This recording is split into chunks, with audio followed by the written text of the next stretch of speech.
ሰላም ጤና ይስጥልን ተመልካቾቻችን። በቅድሚያ ለመላው የክርስትና እምነት ተከታዮች እንኳን ለጌታችን መድኃኒታችን ኢየሱስ ክርስቶስ የልደት በዓል አደረሳችሁ እያልን በዓሉ የሰላም፣ የፍቅር፣ የመተሳሰብ፣ የአንድነት እንዲሆንልን ከወዲሁ እንመኛለን። በዛሬ የተወልደ እንግዳ ዝግጅታችን የምንጊዜ ሚዲያ የ4 ዓመት ጉዞውን በተመለከተ በዚህ ዝግጅታችን ከቀረበው የተለያዩ እንግዶች መካከል በተለይ በኢትዮጵያ ሙዚቃ ውስጥ ከፍተኛ ድርሻና አሻራ ካላቸው የስነ ጽሁፍ ሰዎች መካከል በዋነኛነት የግጥም እንዲሁም የተለያዩ መድብሎችን ለኢትዮጵያ ስነ ጽሁፍ ያበረከተ ታላቅ ባለሙያ ነው። የመጀመሪያ የምንጊዜ ሚዲያ የገና በዓል እንግዳችን የነበረው ሻለቃ ክፍሌ አቦቸር ነበር። ይህንኑ በዓል ምክንያት በማድረግ በአዳዲስ ስራዎች ከመምጣታችን በፊት ቆየት ያሉ ስራዎቻችንን ለምልሰት እየተገባበዝን እንገኛለን። የ4ኛ ዓመት የምስረታ በዓላችንን ምክንያት በማድረግ በዚህም ምክንያት ለዛሬ ከሻለቃ ክፍሌ አቦቸር ጋር የነበረንን ቆይታ መለስ ብለን እንቃኛለን። በድጋሚ መልካም በዓል።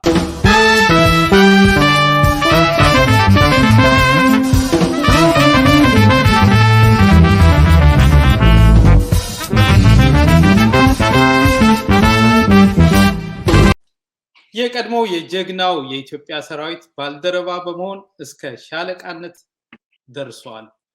በስነ ጽሁፍ ችሎታው ደግሞ 3 ያክል የግጥም መድብሎችን አሳትሟል። የኔ ጋሻ፣ አንድ ቀን፣ ሚስጥሯን ያልገለጠልን የተሰኙ ተኖረና ተሞተ የተሰኘ ተወዳጅ ፖስተርም ነበረው። በሙዚቃ ድርሰቶቹም በኩል ለኢትዮጵያው የሙዚቃ ንጉስ ጥላሁን ገሰሰ፣ ሂሩት በቀለ፣ መልካሙ ተበጀ፣ ወጋየሁ ደግነቱ፣ ውብሻው ስለሺ፣ ነዋይ ደበበ ስራዎቹን ከተጫወቱ በጣም ጥቂቶቹ ናቸው። ሻለቃ ክፍሌ አቦቸር የዛሬ የተወልደ እንግዳ ሆኖ ስለ ሙዚቃ ስራዎቹ፣ ስለ ህይወት ታሪኩና አጠቃላይ በስነ ጽሁፍ ዙሪያ የነበረውን ልምድና ታሪክ ያጋራናል። ለመላው የክርስትና እምነት ተከታዮች እንኳን ለገና በዓል አደረሳችሁ። የተወልደ እንግዳ እነሆ አሁን ጀመረ።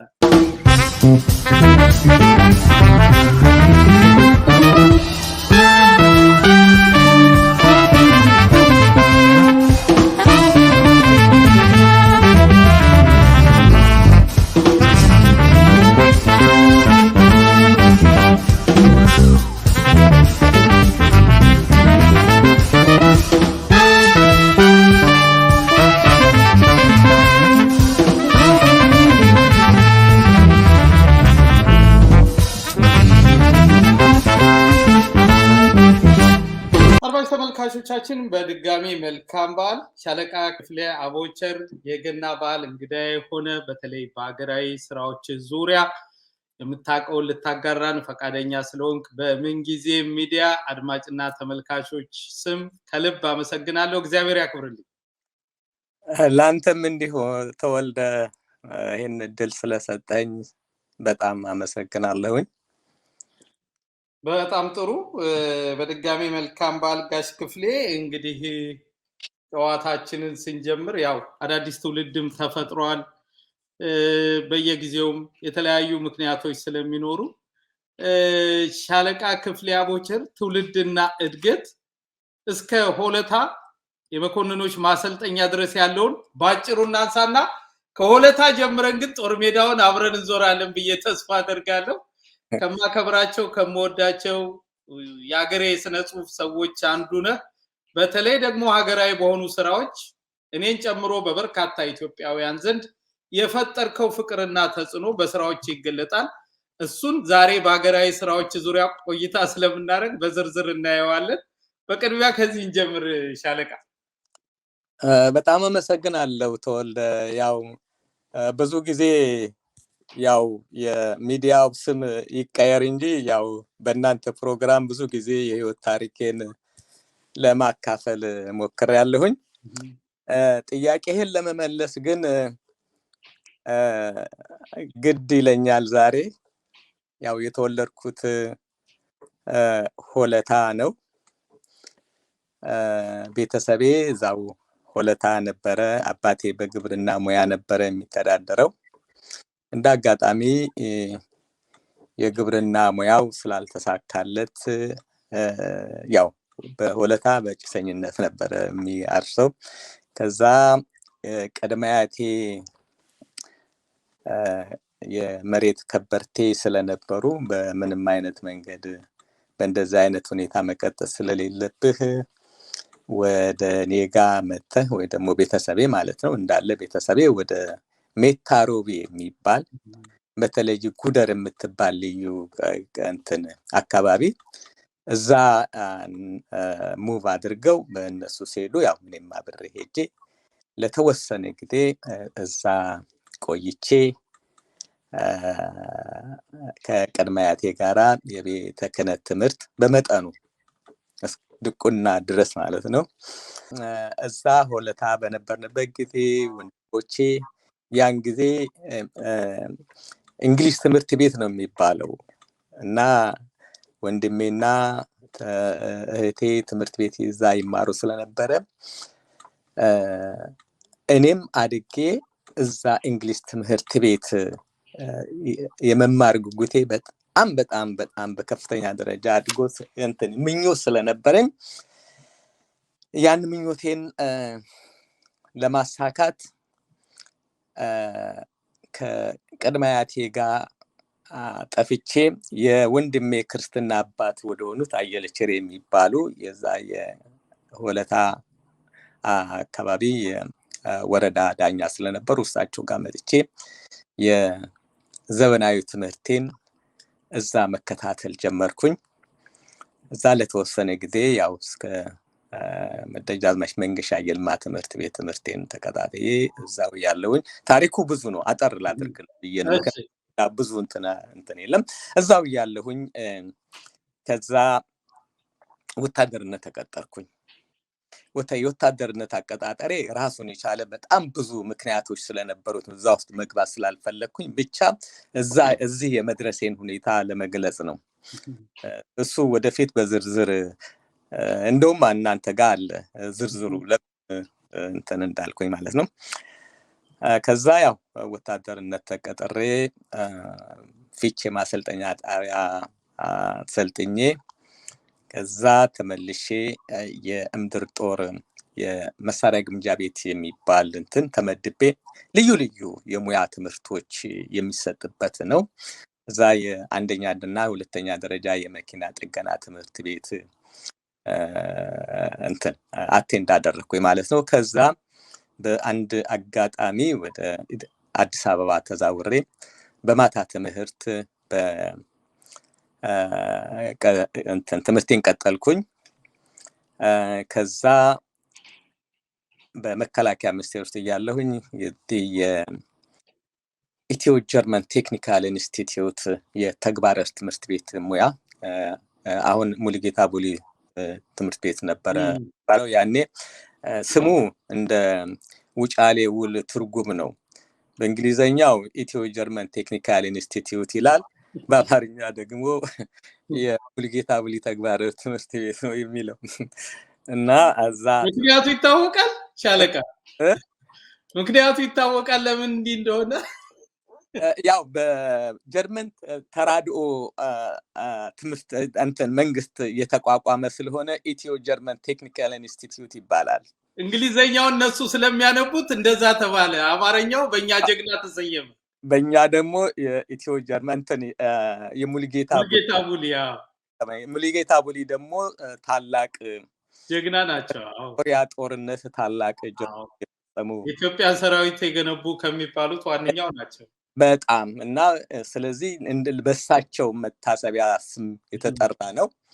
ለዚህ ነው እንደ ውጫሌ ውል ጣሊያንኛ የትርጉም ችግር አለ። እሺ እዛ መከታተል ጀመርኩኝ። እዛው ትምህርት ተልኬ እዛ ማሽኒስት ሙያ ተመረቅኩኝ ማለት ነው። እዛው ትምህርት ቤት እዛው ቀረሁኝ። እንዳጋጣሚ በመጀመሪያ በኤክስቴንሽን ነበረ የሄድኩት። አንደኛ ወጥቼ እዛ ቀርቼ እንደገና ለከፍተኛ ትምህርት እዛው ቀጠልኩኝ ማለት ነው። እዛው ያለሁ ነው አብዮት የፈነዳው። ከዛ እንግዲህ ያው በሙያዬ ብዙ ጊዜ እዛም ትምህርት ቤት እያለሁኝ በማሽን የሌዝ ማሽን እና የጀርናል ማሽን እንትን ነው ምሩቅ ነኝ፣ ግን አልተጠቀምኩበትም። ግን ፍላጎቴ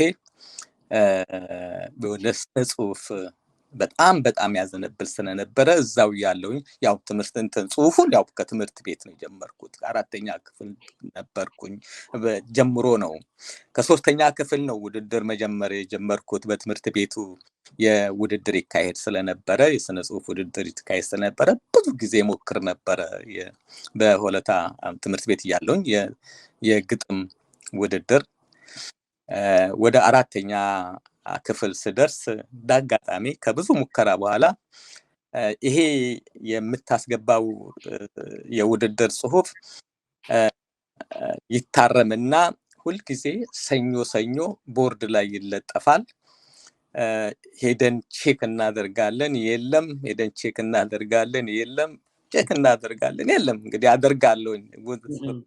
አንድ ቀን ግን በ3ኛ ደረጃ ስሜ ተለጥፎ አገኘሁት ማለት ነው የትምህርት ቤቱ ቦርድ ላይ። ከዛ ይጀምራል።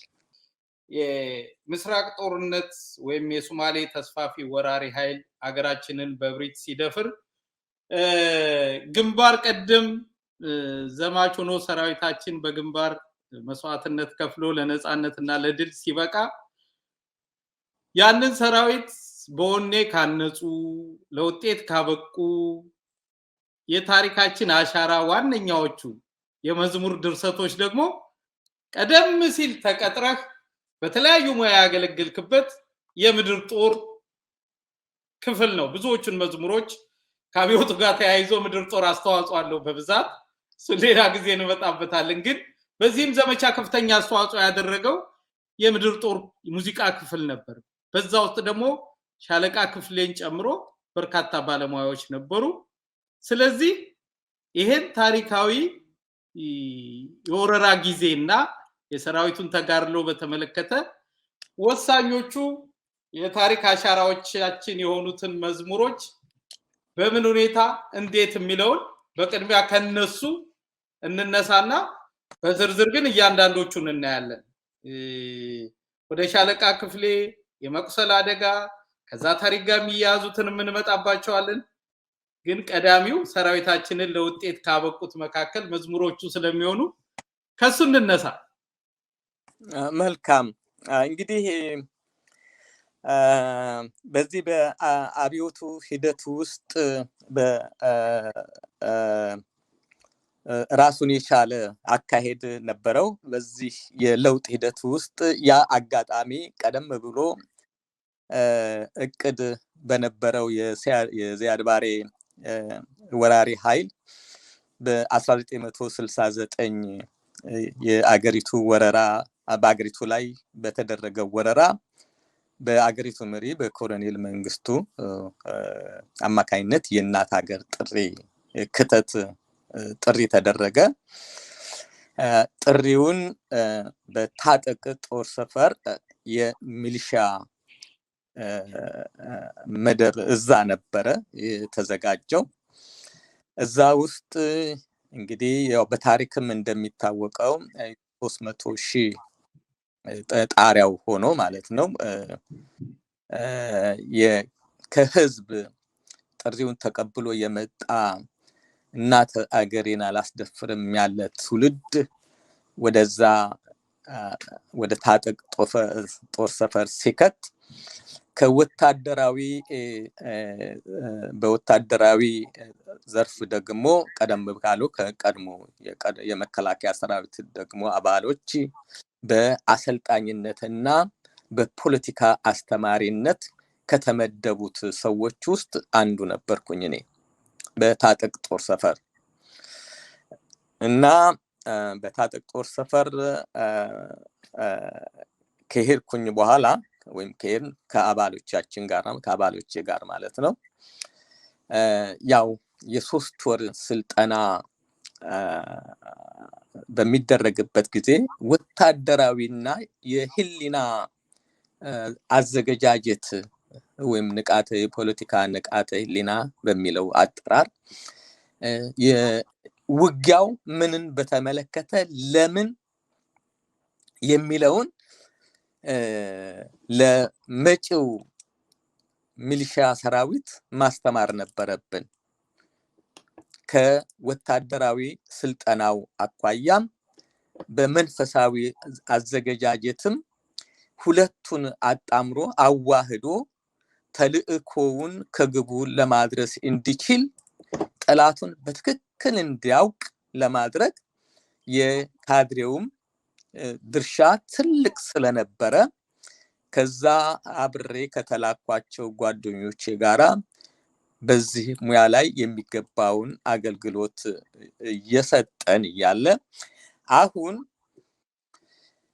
ሰኔ 18 ቀን የሚሊሻው ስልጠና ምረቃና የስምሪት ግዳጅ ከመውጣቱ በፊት ለግዳጁ ብቁ መሆኑን በሚገልጽ ሰልፍ ለኢትዮጵያ ህዝብና ለኢትዮጵያ ቃል ኪዳን የሚገባበት ቀን ተዘጋጅቶ ስለነበረ በዛ ዝግጅት ላይ ይዞ የሚቀርብ የራሱ የሆነ መዝሙር እንዲዘጋጅ ተደረገ እና ያንን በዛ ቦታ ላይ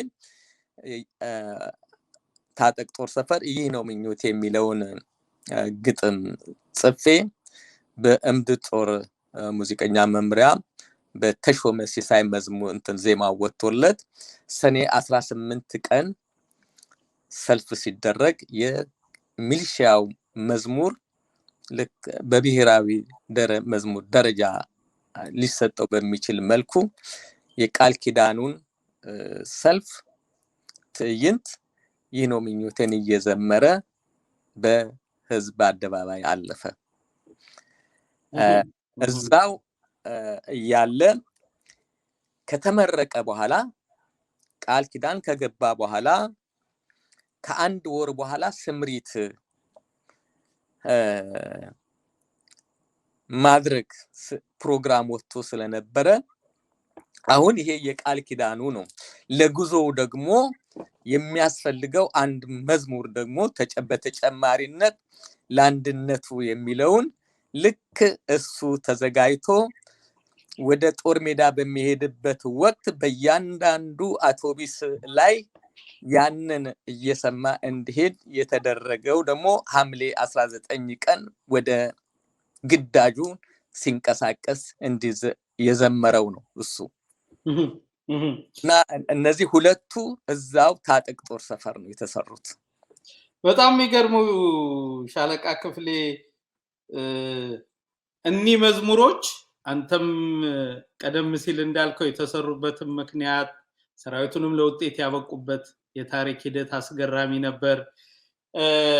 እንግዲህ ሰኔ 18 1969 ይህ ሰራዊት ለውጊያ ዝግጁ መሆኑን በሰልፍ ትርኢት ሲያሳይ ለኢትዮጵያ ህዝብ የሀገሪቱ ፕሬዝዳንት ኮሎኔል መንግስቱ ኃይለማርያም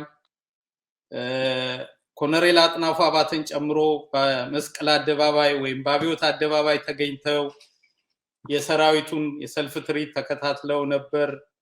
የሚገርመው ነገር የዚህ ሰራዊት ታሪክ በዛን ወቅት የሰልፍ ትርኢት በሚያሳይበት ወቅት የመጨረሻው ሰልፍ ከጦር ኃይሎች ሳይነቅል የመጀመሪያው ጃንሜዳ ደርሷል።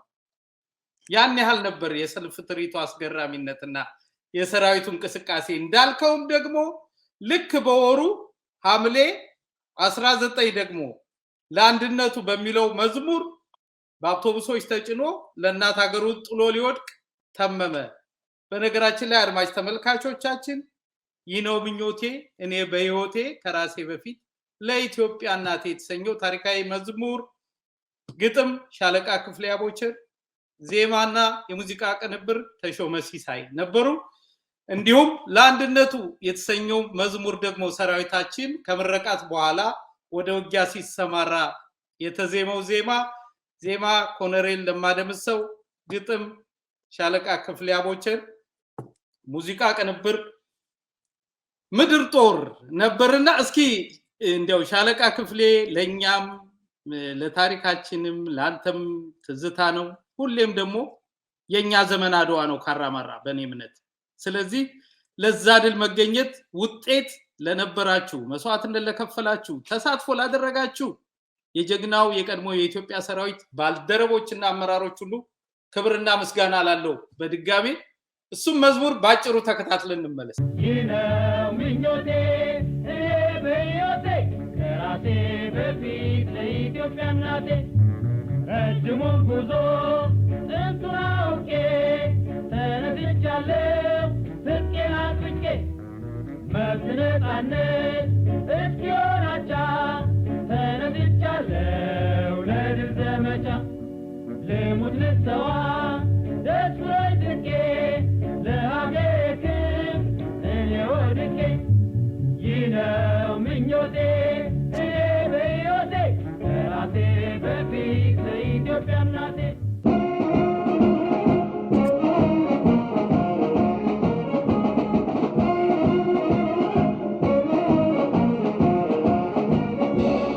ያንነቱ ድሮ ሊሰሜ ነፃነቱ ወጣ ወረደ ሄደ በጎደ ሰራዊቱ አለኝ አደራ የተቀበልኩት ከጀግኖች አባ እንድትኖር ሀገሬ ታፍራ ተከብራ። አድማጭ ተመልካቾቻችን ተመልሰናል እየተከታተላችሁ ያላችሁት የተወልደ እንግዳ የመዝናኛና የኪነ ጥበብ ዝግጅታችንን ነው የዛሬ የገና በዓል እንግዳዬ ታላቁ የስነ ጽሁፍ ሰው ሻለቃ ክፍሌ አቦቸር ነው ቀደም ሲል ኢትዮጵያ ተስፋፊውን የሶማሊያ ወራሪ ኃይል ወደ መጣበት ሳይሆን እግሩ ወደ መራው በአስተማማኝ መልኩ ሰራዊታችን ድል ነስቶ ያሰናበተበትን ታሪካዊ ድል ሲያስመዘግብ ለዚህ ጀግና ሰራዊት የወኔ ስን ከነበሩ ዋና ዋና መዝሙሮች መካከል ሁለቱን ተከታትለን ተመለስን ሁለቱም የእንግዳችን የሻለቃ ክፍሌ አቦቸር የግጥም ስራዎች ናቸው ሻለቃውን እንግዲህ ስለሙያ እናውራ ይህ ነው ምኞቴ እኔ በሕይወቴ ከራሴ በፊት ለኢትዮጵያ እናቴ ረጅሙን ጉዞ ቁርጡን አውቄ ተነስቻለሁ ትጥቄን አጥብቄ መብት ነፃነት እስኪሆናቻ ተነስቻለሁ ለድል ዘመቻ ለዚህ ድልና ውጤት ብቻ አይደለም እኔ እንዲያው ለኪነ ጥበብ ካለችኝ ትንሽ ቅርበት አንፃር ስለ መብትና እኩልነት ጭምር የሚያትቱ ስንኞች የተካተቱበት ነው እንዲያው ከድሉ ውጭ ከዛ ወረራ ውጭ አስበ የጻፍክበትን ምክንያትና ስለ ግጥሙ በደንብ ብታስረዳይ ደስ ይለኛል ሁሌ ልጠይቅ ከመፈልጋቸው የግጥም ስንኞች መካከል ስለሆነ ነው ጥሩ ጥያቄ ነው ተወልደ ያለንበት ሁኔታ የሥርዓት ለውጥ ነበረ በሥርዓት ለውጥ ውስጥ ነው ሀገራችን የተደፈረችው ይሄ የሥርዓት ለውጥ ደግሞ ብዙ የራሱ መደባዊ የሆነ ችግሮች ነበሩት ዜጎች በእኩልነት መብት መታየት ትንሽ የተሳነው ስርዓት ስለነበረ ሀገር በጥቂቶች መዳፍ ውስጥ ሆና ነገር ግን አገራዊ ባለቤቷ ሰፊው ህዝብ ሆኖ ተጠቃሚው በጣም የተወሰኑ ሰዎች ስለነበሩ በመደብ ደረጃ ማለት ነው እንደውም እንደ ወግ ወይም ደግሞ እንደ ንጽጽር የሚነገሩ ነገሮች ነበሩ የኢትዮጵያ ህዝብ ስንት ነው ተብሎ ሲጠየቁ ከዛው ከቤተ መንግስት አካባቢ ማለት ነው ሲጠየቁ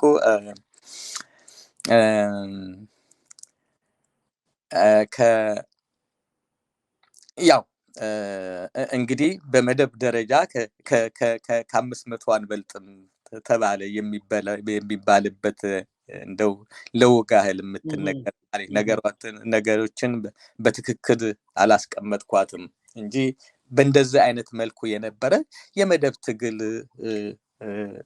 የሚካሄድበት ወይም ደግሞ ምክንያቱ ለራሱ ለጦርነቱ ምክንያት የሆነው የዚህ የሥርዓቱ ለውጥ ነበረ። ምክንያቱም አገሪቷ ተዳክማ በተለያዩ በዚህ በአገሪቱ የፖለቲካ ለውጥና የሥርዓት ለውጥ መነሻ በአገሩ ውስጥ የተለያዩ መደብ ወይም ደግሞ ርዕዮት ወይም ደግሞ የአይዲዮሎጂ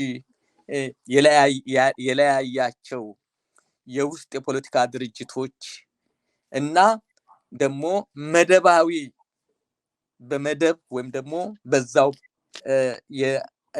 መነካት የለብንም ባሉ ክፍሎች መካከል በመንግስትና በተቃዋሚ ኃይሎች መካከል ብዙ ቀውስ የፖለቲካ ቀውስ የሰው ልጆች ህይወትም ያለፈበት ስርዓት በጣም በእንትን ወቅት ስለነበረና አገሪቷ በብዙ መከራዎች ተወጥራለች ብሎ በታሰበበት ሰዓት ነበረ ጦርነቱ።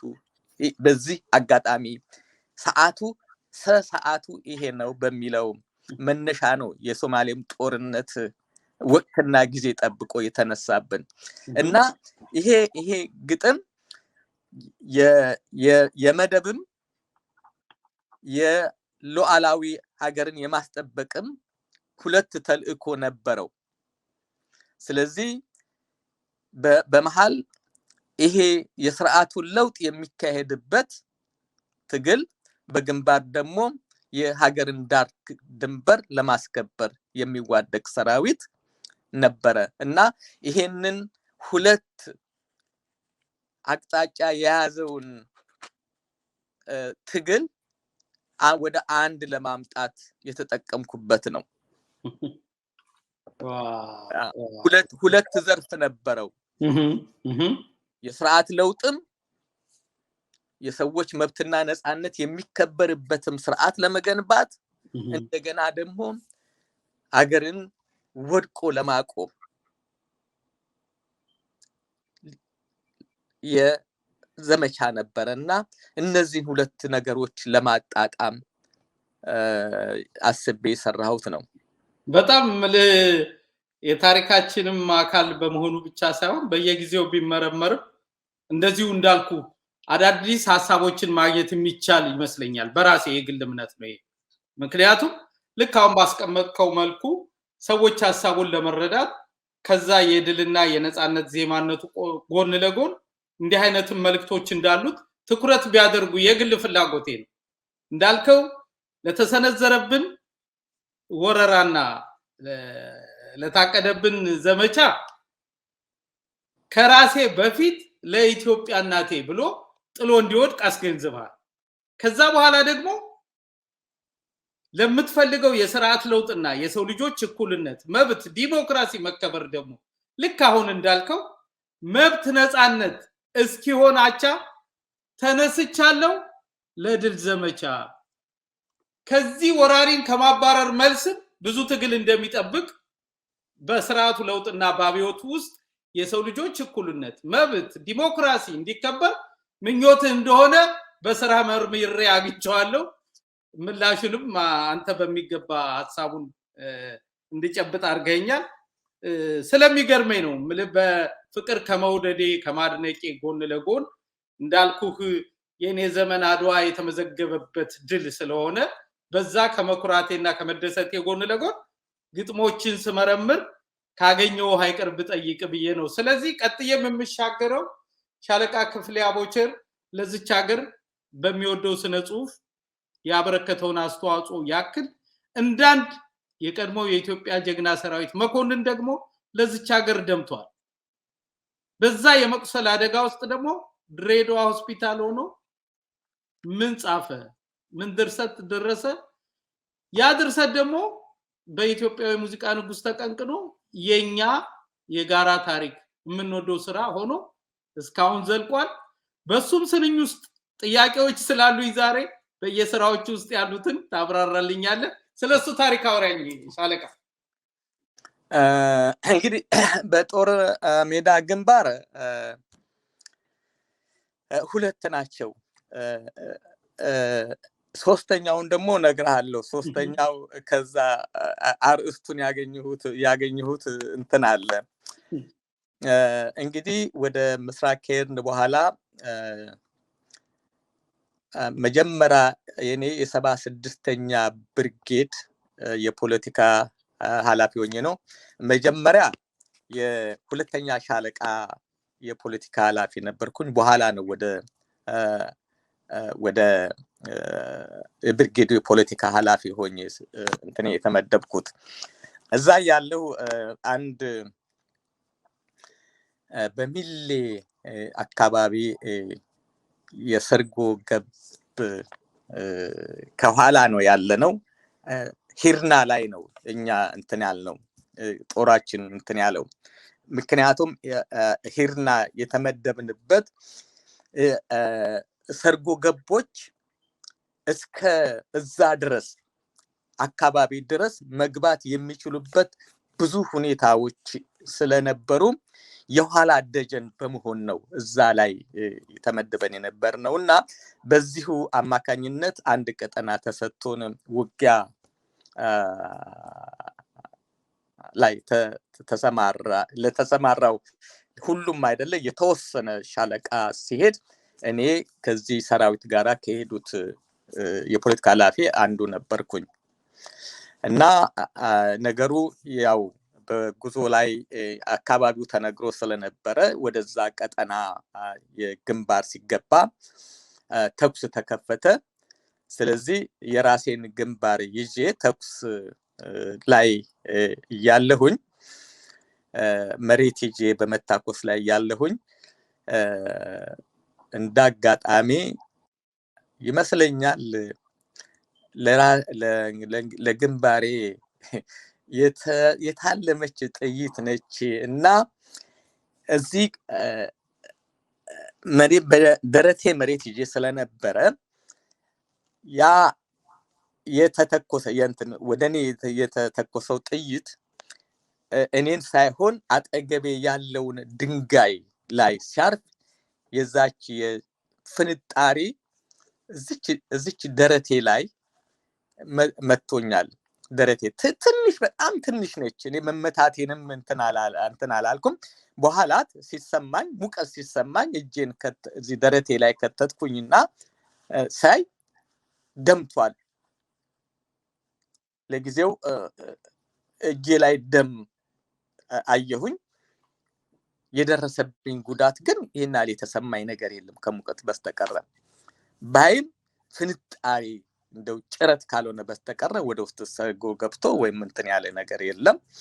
ነገር ግን እጄ ላይ እና ልብሴ ላይ ካየሁት ደም ውጪ ብዙ የተጎዳሁት ነገር የለም እና ያ በዛ ሁኔታ አለቀና ከዛ ከግዳጅ ውሎ በኋላ ወደ ማረፊያችን ቦታ ስንሄድ እጄ ላይ የደረቀ ደም ነበረ። ደሙን ሳይ አሁን ወደ ኋላ ተመልሼ ያቺ የመታችን ጥይት ግንባሬን አግኝታውስ ቢሆን ኖሮ ብሞትስ ኖሮ አልኩኝ። በኋላ ምክንያቱም ቃል ኪዳን ገብቼ መጣሁበት ስለሆነ እኔ ብሞት ሌላው ተተክቶ ወደ ተፈለገው አቅጣጫ እና ግብ ሊሄድ ይችላል እና ሞቼም ቢሆን አልኩኝ ሞቼም ቢሆን የፈሰሰው ደሜ ይታገላል እና አጽሜም የራሱ ክፍሌ ሞተ ወይም ደግሞ አንድ አባላችን ሞተ በሚል ሌላው ጓድ አብሮኝ የተሰለፈው ጓድ ብርታት አግኝቶ ሊሄድ ስለሚችል እኔም በዚህ ትግሉ ውስጥ ድርሻ ስለሚኖረኝ በሞትም ይሟገታል አጽሜ ሊሟገት ይችላል የሚል ሐሳብ መጣልኝና ይሄን በዚህ ሲያሰላስል አንድ አርስት መጣልኝ። ይሟገታል አጽሜ የሚል ነው እና አርስቷን ጻፍኩኝና በሷ ላይ ማሰላሰል ጀመርኩኝ። ሐሳቡ መጣልኝ። እንኳን በህይወት እያለው በቆሜ ለሀገሬ ነፃነት ይሟገታል አጽሜ በሚል አርስት አድርጌ ለእሱን ግጥም ጻፍኩኝና ሰኞ ነው እንትን የጻፍኩት ሮብ ደብዳቤውን ሮብ ይመስለኛል ሮብ ፖስታ ቤት ሳስገባ ከፖስታዋ ጋራ አንድ ደብዳቤ ለኮሎኔል አሰፋ ከበደ የጦር ኃይሎች ሬዲዮና ጋዜጣ መምሪያ ኃላፊ ናቸው እና በጣም ይወዱኛል እና አሁን ለሳቸው አንድ ማስታወሻ ጻፍኩኝ ይሄንን ግጥም ጥላሁን እንዲዘፍነው እና ከርሶ የምፈልገው ይሄንን ጥላሁን አዚሞ በሱ ድምጽ ተዚሞ ሰምቼ መሞት ነው ይጻፍኩላቸው ትንሽ እንደ ማሳሰቢያም ነገር ነው ሮብ ተሰጥቷቸው ልኬ አርብ ነው የደረሳቸው አርብ ሲደርሳቸው ያው በሳቸው አድራሻን የጻፍኩት ጦር ኃይሎች እና አርብ ሲደርሳቸው በቀጥታ ይዘው ሄደው ለጥላሁን ተሰጥቶ ይሄንን ለእሁድ ፕሮግራም እንዲደርስ ያን ጊዜ እሁድ የጦር ኃይሎች ፕሮግራም እሁድ ነበረ እንተመን በእሁድ ፕሮግራም ነው በ24 ሰዓት ውስጥ ተሰርቶ ዜማው መዝሙሩ እንዲደርሰኝ እፈልጋለሁ ትዕዛዝ ነው ቀን ከሌት ተሰርቶ እንግዲህ ይሄንስ እኔ የቀን እንትን ገደብ አልሰጠውም ብቻ ሰምቼው እንድሞት እፈልጋለሁ እና እቺን ማለቴን አስታውሳለሁ አሁን እንዳጋጣሚ እንግዲህ ሮብ ተላከ አርብ ደረሳቸው ልክ እንደደረሳቸው ወስደው ሰጡ እሁድ የጦር ኃይሎች ሬዲዮ ፕሮግራም ሲጀመር በዚህ ነው የተከፈተው እና ማመን አቃተኝ እና ያው ይሄ ነው እንግዲህ ይሟገታል አጽሜ የተጻፈው በዚህ ነው የሚገርም ነው ካንተ ህይወትና ገጠመኝ አንፃር የተሰጠውም ቀንና ተጠንቶ ለውጤት የበቃበት የስሜት ስራ ነው በርግጥ ሙዚቃ ግን ይሄ ደግሞ የበለጠ ትርጉም እንዲኖረው ሆኗል የሚገርመው በወቅቱ እንግዲህ የጦር ኃይሎች ሬዲዮ አዘጋጅ ሻምበል አክሊሉ ዘለቀ ነበር በነገራችን ላይ አሁን ባላገሩ ቴሌቪዥንም ላይ የቀድሞው ሰራዊትን በተመለከተ አዳዲስ ዝግጅት ያቀርባል ከልጁ ጋርና የዛን ቀን አንተ ሰማኸው እንግዲህ እሁድ ቀን ተለቀቀ ለኛ ግን እኔን ጨምሮ ለበርካታ ኢትዮጵያውያን በጣም የሚገርም ትርጉም ያለው ስራ ሆኖ እስካሁን ቀጥሏል ባጭሩ ሰምተነው እንመለስና ሻለቃ እዚህም ስንኝ ውስጥ ጥያቄዎች ስላሉ ታብራራለህ ይሟገታል አጽቤን በኢትዮጵያው የሙዚቃ ንጉስ ጥላሁን ገሰሰ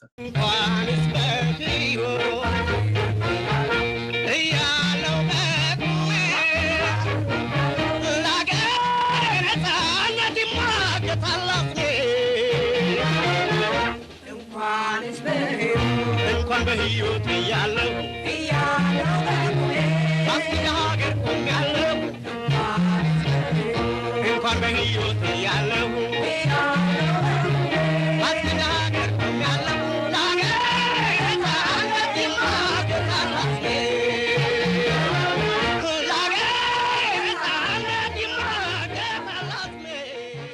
አድማጭ ተመልካቾቻችን ተመልሰናል ልዩ የበዓል ዝግጅታችን ነው እየተከታተላችሁ ያላችሁት የዛሬ በዓል እንግዳዬ አንጋፋው የሥነ ጽሁፍ ሰው ሻለቃ ክፍሌ አቦቸር ነው ቀደም ሲል በኢትዮጵያው የሙዚቃ ንጉስ ጥላሁን ገሰሰ ይሟገታል አጽሜ የሻለቃ ክፍሌ አቦቸር የራሱ ታሪክ ነው እንግዲህ ሳምንት በማይሞላ ጊዜ ውስጥ ተሰርቶ ለውጤት የበቃ ነው የሚገርመው ሻለቃ በዚህም ውስጥ ያካተትከው ግጥም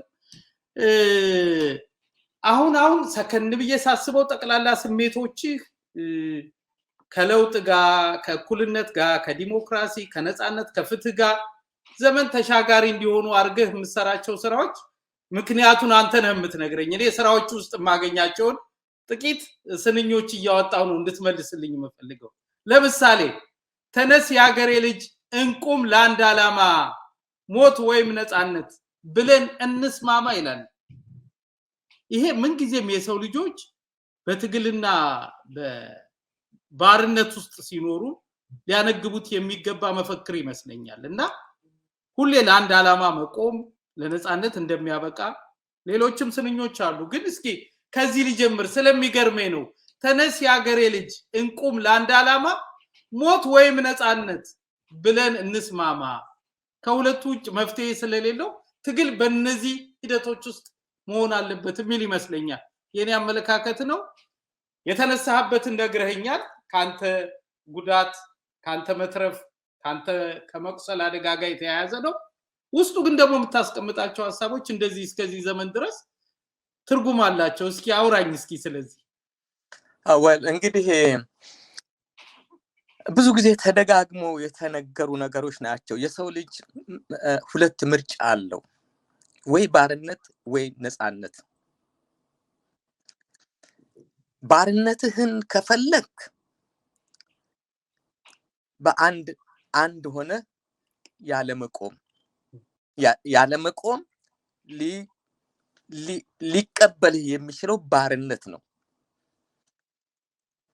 አንድ ሆነ በመቆም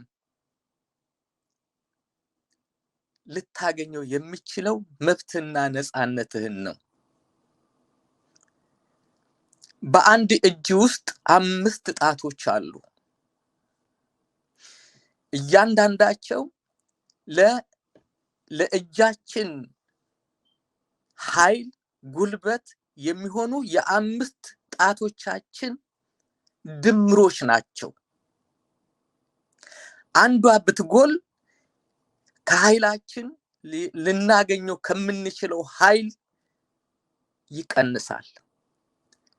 2 ጣቶች ባይኖሩን ምናልባት የቀኝ እጃችን ትተን በግራ 5 ጣቶች ወዳሉት እናደላለን። ምክንያቱም በጋራ ሊሰጡን ከሚችሉት 5 ጣቶች ከ3 ጣቶች ይልቅ 5 ጣቶች ያሉት እጄ ከ3 ጣቶች ካሉት የተሻለ የፈለኩትን ነገር ሊያደርግልኝ፣ ሊያነሳልኝ፣ ሊጨብጥልኝ ስለሚችል የህዝቦችም ኑሮ በአገርም በሁሉም መስክ የአንድነት ሊያመጣ የሚችለው ድል ከዚህ ጽንሰ ሐሳብ የመነጨ ወይም በእንደዚህ አይነት መጠይቆቹ ውስጥ አንዱን መምረጥ ስንችል ነው። ስለዚህ የሁሉም በጦር ሜዳ የቅንጅት፣ የአንድነት፣ የዓላማ ውህደት ነው። በማህበራዊ ህይወት ውስጥም ሊኖሩ የሚችሉት እነዚህ ናቸው። ሁሉንም ነጣጥለን ልናይ ስለማንችል ነው። ነፃነታችንን ሉዓላዊነታችን ከነፃነታችን የነዚህ ሁሉ የፍላጎታችን ስኬት አንድ የመሆኑ ጉዳይ ስለሚያካትተው ነው። ከዚህ መንፈስ አኳያ ነው። በተናጠል የምናገኘው ውጤት ስለሌለ ነው። ለአንድ ዓላማ አለበለዛ ሞትህን አለበለዛ ነፃነትህን። የሚገርም ነው። ከላይ ጀምረህ ትላለህ መብትና ነፃነት ከሌለ በምድር ላይ በመኖር ትርጉም ውስጥ ምን ደስታ ሊታይ? ተነስ የሀገሬ ልጅ እንቁም ለአንድ ዓላማ ሞት ወይም ነፃነት ብለን እንስማማ ነው የምትለውና ደግሜ በጣም አመሰግናለሁ ሻለቃ። በእያንዳንዱ ስራዎች ውስጥ ለኔና ለበርካታ ኢትዮጵያውያን የፈጠርከው ስሜት፣ ያስታጠከን ወኔ ዛሬ እድሉን አግኝቼ ማመስገን ስላለብኝ ነው። በቂ ነው እያልኩ አይደለም። እድሉ ሲገኝ እንርበተበታለን። ብዙ ጊዜ ሩቅ ሆኖ የነበረን ነገር ምናገኝ ስለማይመስለን ስናገኘው እኔ በተለይ እንደዛ አይነት ነገሮች ያጋጥሙኛልና ሁሌ በስራዎች ውስጥ የምሰማቸው ነገሮች ከቤተሰቤ፣ ከአካባቢ፣ ከሌሎች ነገሮች ተደማሪ ሆነ ሀገሬን በዚህ ደረጃ እንደወዳት አስተዋጽኦ አለ። ይሄን ልመሰክር እፈልጋለሁ። ምክንያቱም በአንተ ስራዎች ውስጥ ያሳደግኩትም ስሜት ስላለ ከነዚህ መካከል በሰማዋቸው ቁጥር ከሚነዝሩኝ ሁሌ በየቀኑ አዳዲስ ስሜት ከሚፈጥሩብኝ መካከል ወደ አንዱ ልወስድ ነው።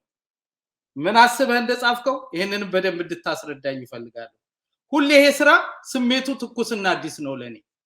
በጥላውን ስራዎች ውስጥ ሁሉ እንዳደረከው ማለት ነው። ህመምሽ ህመሜ፣ ቁስልሽ ይሰማኛል። ህልውና ክብርሽ፣ ሐቅሽ ይጠራኛል። ስለዚህ ልሰዋ ቢሻይ ልሙት ዛሬ በውድ እናቴ ላይ ቀልድ የለም ባገሬ። ሻለቃ ወጋየሁ ደግነቱ እሱን ልጋብዝና ስንመለስ በደንብ ታስረዳኛለህ ስለዚህ ዘፈን። እሺ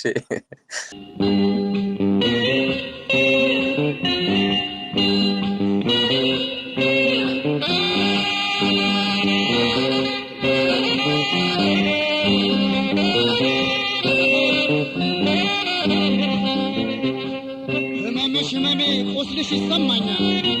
ህልውና ክብርሽ ሐቅሽ ይጠራኛል። ስለዚህ ልሰዋ ቢሻይ ልሙት ዛሬ በውድ እናቴ ላይ ቀልድ የለም ባገሬ።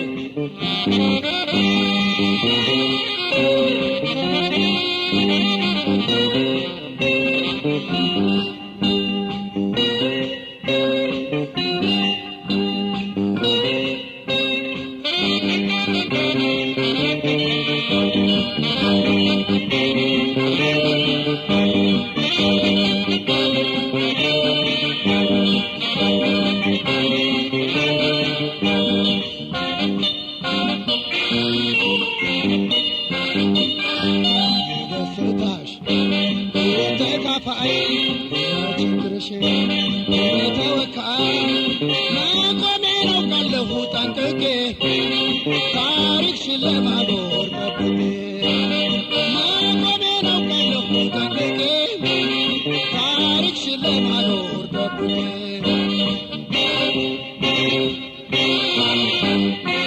የሐዘን ደስታ መግለጫ መድረኬ የሕይወት ያለኝታ መመኪያ ታሪኬ ሀገሬ ነሽና ሀገሬ ብያለሁ በነፃነት ቤቴ በክብርሽ ቆሜያለሁ። ሀገሬ ነሽና ሀገሬ ብያለሁ በነፃነት ቤቴ በክብርሽ ቆሜያለሁ።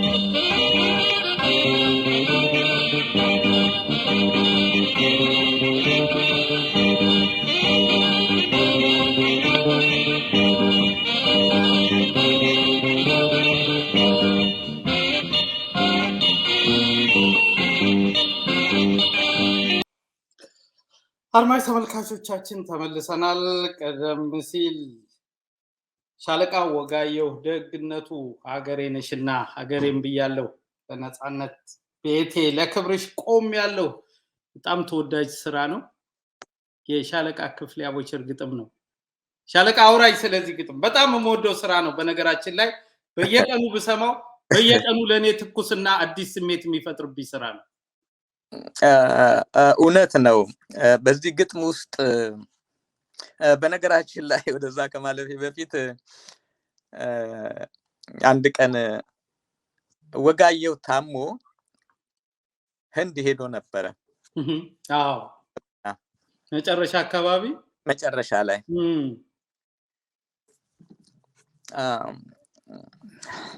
ይቅርታ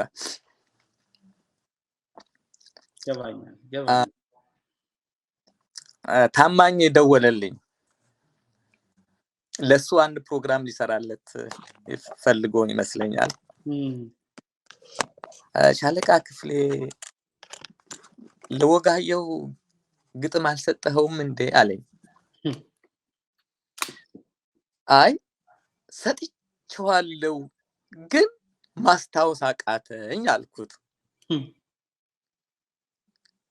ስለው እስቲ የሱ ኮሌክሽን አለኝ ግን ከኮሌክሽን ውስጥ በጣም የምወደው አንድ ስራ አለው እንግዲህ ከነዚህ ስላሰማህና የትኛው እንደሆነ ትነግረኛለህ አለኝ። እሺ ያልኩት እንደውም ስራ ቦታ ነበርኩኝና በኋላ ልክ ሲከፍተው ይሄንን ከፈተው። በቃ እሱ ነው አልኩት አስታወስኩና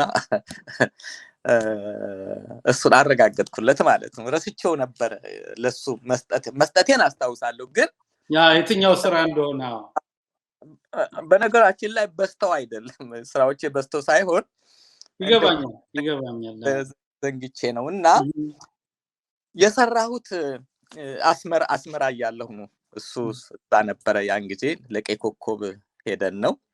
ዋናው ነገር የቦታውና መቼ የሚለው ሳይሆን ጥያቄ በዚህ ግጥሙ እሱንም ንገረኝ እንጂ ሙሉ አድርግልኝ ታሪኩ። እዛ ፈልገዋለሁ እሱንም። አስመራ ያያለሁ ነው። የቀይ ኮከብ እዛ ስለነበርኩኝ እዛ ነው የሰራሁለት። እሱም እዛው ያን ሻለቃ አዛዥ ሆኖ እየሰራ ነበር። አዘሴም ታይም ደግሞ በጎን ደግሞ ይሄንንም ሙያውንም ይሰራ ስለነበረ ነው እና መስራት ፈልጋለሁ ብሎኝ ጠይቆኝ ነው የሰራሁለት። ምንድነው ግጥሞች ውስጥ እንግዲህ ያው እንደገለጽካቸው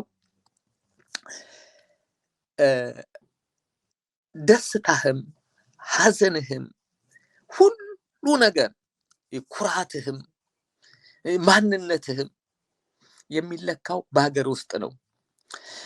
ያችን ሀገር ደግሞ እንደ ሀገር አድርገው ያቆዩት በተከፈለላት መስዋዕትነት ነው እና ደስታዋን ከፈለግን ከወደድን መከራዋንም ደግሞ የመጋፈጥ ግዴታ እንዲኖርብን የሚያደርገው ታሪክ የምንለው እሷን እንደ ሀገር ለማቆየት እኛ ደስታችንንም ሐዘናችንንም እንድናጣጥምበት የተደረገው ለሷን የተከፈለላት መስዋዕትነት ነው። ያ ታሪክ ነው። ስለዚህ አንድ ትውልድ አገሩን ለምንድን ነው የሚወደው? ሀገሬ ብሎ በሄደበት ቦታ ላይ እሱ ሲርቃት እሷ ከውስጡ የማትርቀው እሱ ጥሏት ቢሄድ እሷ ከውስጥ ተከትላው የምትሄደው ምክንያት ይሄ የደም ትስስር የደም መስዋዕትነት የአጥንት ክስካሽ የህይወት እልፈት የተከፈለበት በዛ ላይ ቆይተን ሀገሬ እንድንል ያደረገ ታሪካዊ መስዋዕትነት የተከፈለበት ስለሆነ መከራዋንም ደስታዋን እንዳጣጣምሉ መከራዋንም የመጋፈጥ ግዴታ እንዳለበት እያንዳንዱ ትውልድ እያንዳንዱ ዜጋ ጣምራ ግዳጅ አለበት። ይሄ ጣምራ ግዳይ ደግሞ በአብዛኛው በወታደራዊ ህይወት ውስጥ በወታደራዊ ሙያ ውስጥ የሚገኝ ነው። እንደ ዜጋ በማህበራዊ ህይወት ውስጥ ደስታንም ሐዘንንም ትጋራባታለህ። እንደ ወታደራዊ ሙያ ደግሞ በክፉ ላሰባት ለመጣባት ራስክን አሳልፈ ለመስጠት ቃል ትገባላታለህ። የአንድ ወታደር ሁለት ግዳጅ ነው ያለው፣ ጣምራ ግዳጅ ነው ያለው። አንዱ ሙያዊ ግዳጅ፣ አንዱ ዜግነታዊ ግዳጅ። ዜግነታዊ ግዳጅ ከሙያው ጋራ ውህዶች ናቸው። ዜግነትህ ነው ሙያህን እዛ ያንን ሙያ እንድትመርጥ የሚያደርግህ እና ስለዚህ ሁለቱም ለደስታዋም ለሐዘኗም ለማንኛቸውም ነገር ግን ማንኛቸውም ዜጋ ያለበትን ግዴታ ለመግለጽ የፈለኩት ነው። ለወታደሩ ብቻም አይደለም። እያንዳንዱ ዜጋ ደስታዋን በገለጸ ሀገሬ ለሚላት ሀገር እንደተረከብካት ሁሉ ሊረከብህ የሚጠብቅህ ትውልድ አለ። ትላንትን ስታስታውስ ነገን ማሰብ ስታስብ ዛሬ ማድረግ ያለብህ ነገር ስላለ ነው። ይሄንን ለማዋሃድ ነው እዛ ውስጥ ደስታዋም አዘኗም ሁሉም በሁሉም መስክ አንድ ዜጋ አንድ ትውልድ ያለበትን ኃላፊነትና ግዴታ ለመግለጽ የተጠቀምኩበት ነው። ሻለቃ ክፍሌ አንተ ስራዎች ውስጥ ሆነ በማለፍ ይሁን ያው ወታደራዊ ስነ ምግባር የሁላችሁም ብቁ ሙያ መሆን የተመሰከረ ቢሆንም ያለ ጥልቅ ፍቅር ግን ግጥሞቹ ውስጥ ስለሚታዩኝ ነው እና በተለይ በቀድሞ ሰራዊት ላይ የተፈጸመው ግፍ ይቅር የማይባል ግፍ ነው በግሌ እስከ መቼም ድረስ ማለት ነው። እንዳንድ ኢትዮጵያዊ በደል አለብን ግፍ አለብን በዛ ሰራዊት ዙሪያ ብያምናለሁ በግሌ። ምክንያቱም ሄዶ ጥሎ ወድቆ ሀገሩ እንዲያስከብር ሁላችንም የቻልነውን ሁሉ አስተዋጽኦ አድርገናል። በርታ ስንቅ በማቀበል እንዳልከው ዘፍኖ በመሸኘት ሌሎች አስተዋጽኦ በማድረግ ሰራዊቱን ወደ ግንባር ሸኝቷል። ሌላው የደጀን ህዝብ ማለት ነው። ያ ሰራዊት መሪና ለሆባ ያቶ ሲበተን ግን ማናችንም ዞር ብለን አላየነውም። አርፋት ዋጋም ነበር ወይ የተለያዩ ነገሮች ነው ያለው። ለዚህ ባለዳዎች ነን ብዬ አስባለሁ። እሱ እንደተጠበቀው ነው። በአንተ ስራዎች ውስጥ ግን የሰራዊት አባል በመሆንም ይሁን የኃላፊነት ስሜትም ይሁን እኔ ስራዎች ውስጥ ነው እነዚህ ነገሮች ማገኘው። ቀደም ብለን እንዳየናቸው ስራዎች ሰራዊቱ ለሀገሩ እንዲሞት የሀገሩን ነፃነትና ለዋላዊነት እንዲያስከብር በወኔ ማበረታታት ብቻ አይደለም ምኞትና ፍላጎትም ነበረ። ድልና ውጤት ሲገኝ ያ ሰራዊት ድሎችን ቢያይ ምኞትህ እንደነበረ ስለሞተ ብቻ አትረሳው። ይሄ የኔ የግል ምልከታ ነው። ይሄን ደግሞ በስራዎች ውስጥ አግኝቻለሁ። በደማችሁ ፍሳሽ ባጽማችሁ ክስካሽ ሀገር በድል ኮርቶ ወገን ሲምነሸነሽ ጉሮ ሸባ ሲባል ሲዘመር መዝሙሩ ደስታችን ነበረ ዛሬ ብትኖሩ ትላለህ። ሂሩትን እስቲ ሂሩትን ልጋብዝና አውራይ ስለዚህ ስራ። አድማጭ ተመልካቾቻችን ተመልሰናል። ቀደም ሲል አፈር መስኮት የለው የተሰኘውን የተወዳጇን ሂሩት በቀለ ለቀድሞው ጀግናው የኢትዮጵያ ሰራዊት ከተዜሙ ዜማዎች አንዱና ተወዳጁ ነው። ግጥም ሻለቃ ክፍሌ አቦቸር ነው። ከዚህ ስራ ጋር የተያያዘውን ደግሞ ባጭሩ አውራኝ። በርግጥ ስሜታዊ ያደርጋል። ባንተ ውስጥ ብዙ ነገሮች ይመጣሉ። እንኳን አንተ በሰራዊቱ ውስጥ አልፈ ሲዋደቅ ሲቆስል ለዚች ሀገር ብዙ ዋጋ ሲከፍል ያየው ቀርቶ እኔ በተፈጥሮ ባገኘው ስሜት ለወታደር ልዩ ፍቅር ስላለ የሚሰማኝን ስሜት አውቀዋለሁ በውስጡ ሳላልፍና ክብር ለዛ ጀግና ሰራዊት። ጋሽ ክፍሌ እኔ የሰራበትን ነገር ግን አውራኝ። አው ቀደም ጨረፍ አድርጌልህ ነበረ። በሐረር ውስጥ ሶስት ነው አንድ አርዕስት ነው ከዛ ያገኘሁት ከህዝብ ነው ያገኘሁት። እንደ አጋጣሚ በሁለተኛው ዙር ላይ በተደረገ ጃርሶ ላይ ቆስዬ እግሬ ላይ ተመትቼ ነበረ። ሆስፒታል ሰነበትኩና ከሆስፒታል ወጥቼ ለተወሰነ ጊዜ ሐረር ከተማ ሰንብቼ ነበረ በጣም ለተወሰነች ጊዜ እና እዛ ላይ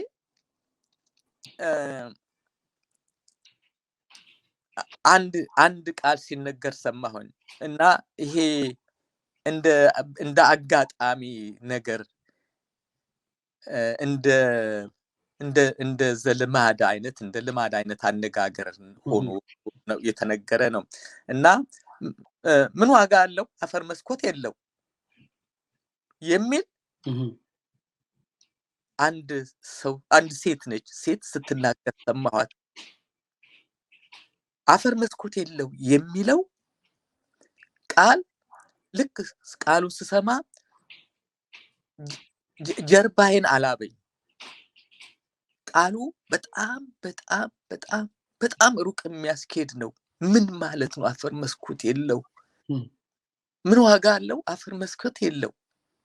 እንደዚህ አለ አይደለ እንደ ተራ ነገር የምትናገረው።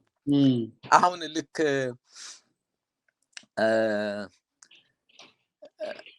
አንዳንድ ጊዜ ቅድም የጠቀስከው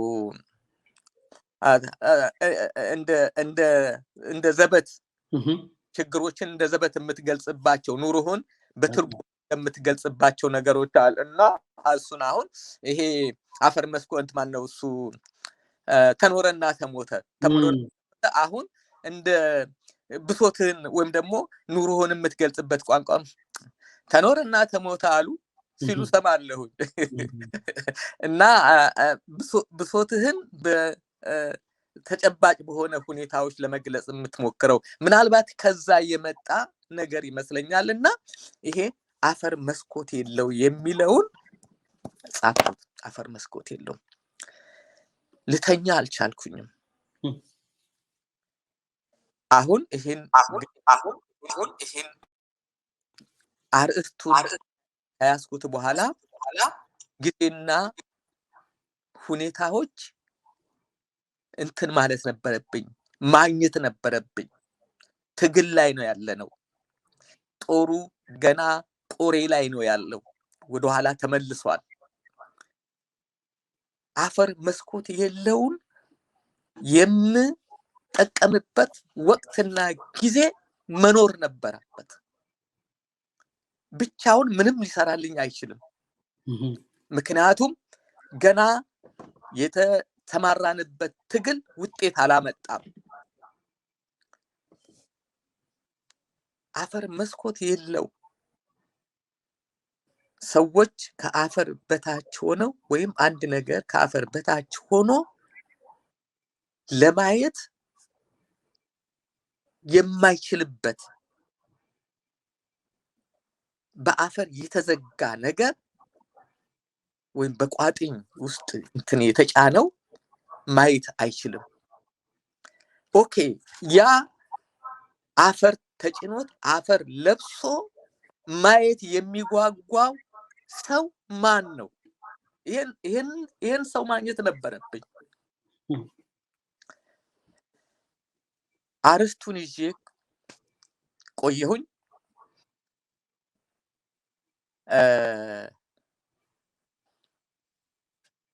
የምስራቅ ጦርነት በድል ተደመደመ። የምስራቅን ትግል በድል ሲደመደም ብዙ የኢትዮጵያ ጀግኖች ልጆች የህይወት መስዋዕትነት ከፍለውበታል፣ ተከፈለበት። ይሄንን ምክንያት በማድረግ ድላችንን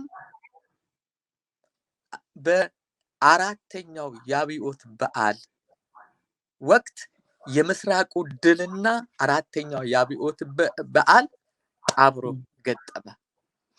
አሁን የምስራቅ ድል ትግል በድል ሲጠናቀቅ አገኘሁ ያንን የሚገልጽ አርእስቱን ይዤዋለሁ።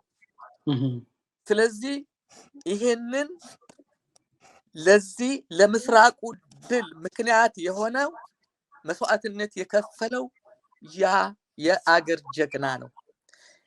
መስከረም 2 ቀን ታላቅ የድል በዓል ነበረ። ብዙ ዓለም አቀፍ ዲፕሎማቶችና መሪዎች ተገኝተዋል። ትልቁ የወቅቱ እንግዳችን ፊደል ካስትሮ ነበሩ። ፊደል ካስትሮ ደግሞ ብዙ የኩባ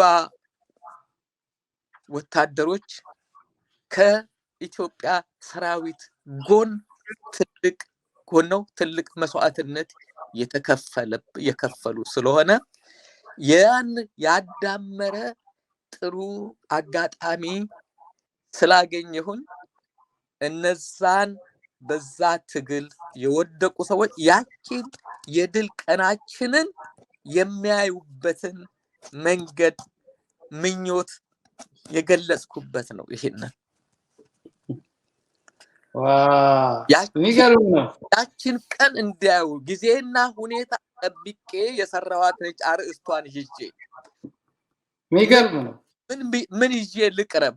እንዴት አድርጌ ከአፈሩ ውስጥ መስኮት ልስራለት?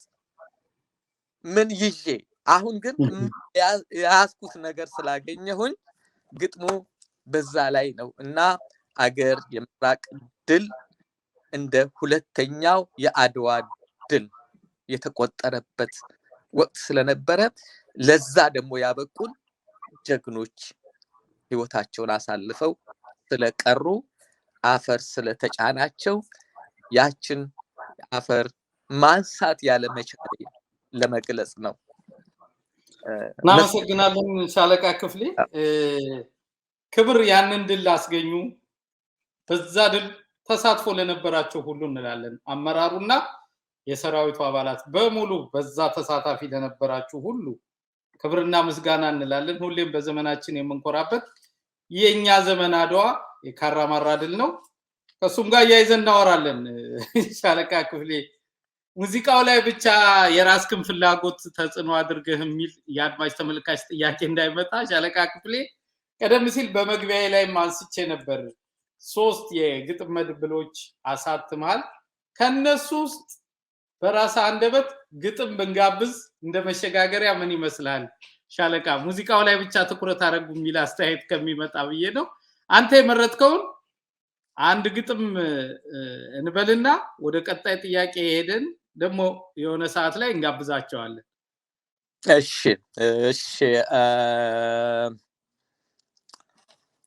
አንድ ግጥም ላምብብ። አንድ ቀን እሺ አገራችን ፈተና ውስጥ ነች። ሁሉ ጊዜ በኢትዮጵያ ታሪክ ውስጥ ችግሮች የሚመጡት ችግር ፈጣሪ ሆነ አይደለም። ችግር ሊፈጥሩባት የሚመጡ ሰዎችን ስትከላከል የቆየች ሀገር ነው። በጣም የሚገርምህ ግን ከችግሮቹ ሁሉ ትልቁ ችግር አገር በቀል ችግሮች በወንዟ አፈሯን በትነው ወንዟን ተራጭተው ፈንድቀው አድገው ለወግ ለማዕረግ ደርሰው ታላቅ ትልቅ ተብለው ያሉ ሰዎች ግለሰቦች መልሰው ከጠላትም የከፋ ጠላት ሆነውባታል። ይሄ አሁን ብቻ ሳይሆን ከዚህ በፊትም በታሪኳ ውስጥ እንደነዚህ ያሉ ክስተቶች ተፈጥረው ይሄንን አስተናግዳለች። ስለዚህ እሷ ግን በአሸናፊነት ሳይነኳት የተነካች አገር ሳትበድል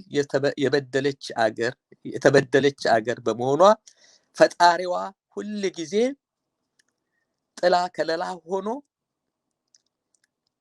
ያዋረዷትን ለማዋረድ የሞከሩትን እያዋረደች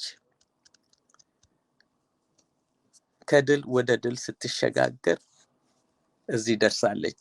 ይሄንን በሚመለከት በ1982 ዓመተ ምህረት አንድ ቀን ላይ እርግማን ብዬ የጻፍኩት ዛሬ እውን ሆኖ በማግኘቴ ገርሞኝ አይገርመኝም። እምነት ነበረኝ። በእምነቴ ሁሉ ጊዜም እተማመናለሁ። ከታሪኳም በጣም ብዙ ያየሁ ነገር ስለሆነ የዛሬውም የነገውም ይሄውን ሊሆን እንደሚችል በመገመት የጻፍኩት ነው። እርግማን ይላል። ከደምሽ ደሙ ከስጋሽ ስጋው ተሰርቶ ከህይወትሽ ህይወቱ ከማንነትሽ ምንነቱ ከስምሽ ስሙ ተጠርቶ የጉያሽን ትንፋሽ ለብሶ ከመዳፍሽ ከእጅሽ ጎርሶ ከማጀትሽ ማዕድ ቆርሶ በሽሩሩ ማሙሽ ልጄ በጀርባሽ ላይ ተመንድጎ ከናትነት አንጀት ፍቅርሽ የደምጡትሽን ወተት ምጎ ለወግ ለማዕረግ ደርሶ በውስጡ ለውስጡ ነክሶ መልሶ ውለታሽን ከመመኘት ለክብርሽ ከመቆም ፈንታ ካንቺነትሽ ፍቅር ባሻገር ላበለጠው ከተረታ ህሊናው ለሸፍጥ ከተረታ በወንዝሽ የጥምርካታው አእምሮ ክፉ ካሰላ በመስክሽ ያካል መፈንጫው እጁ ለበደል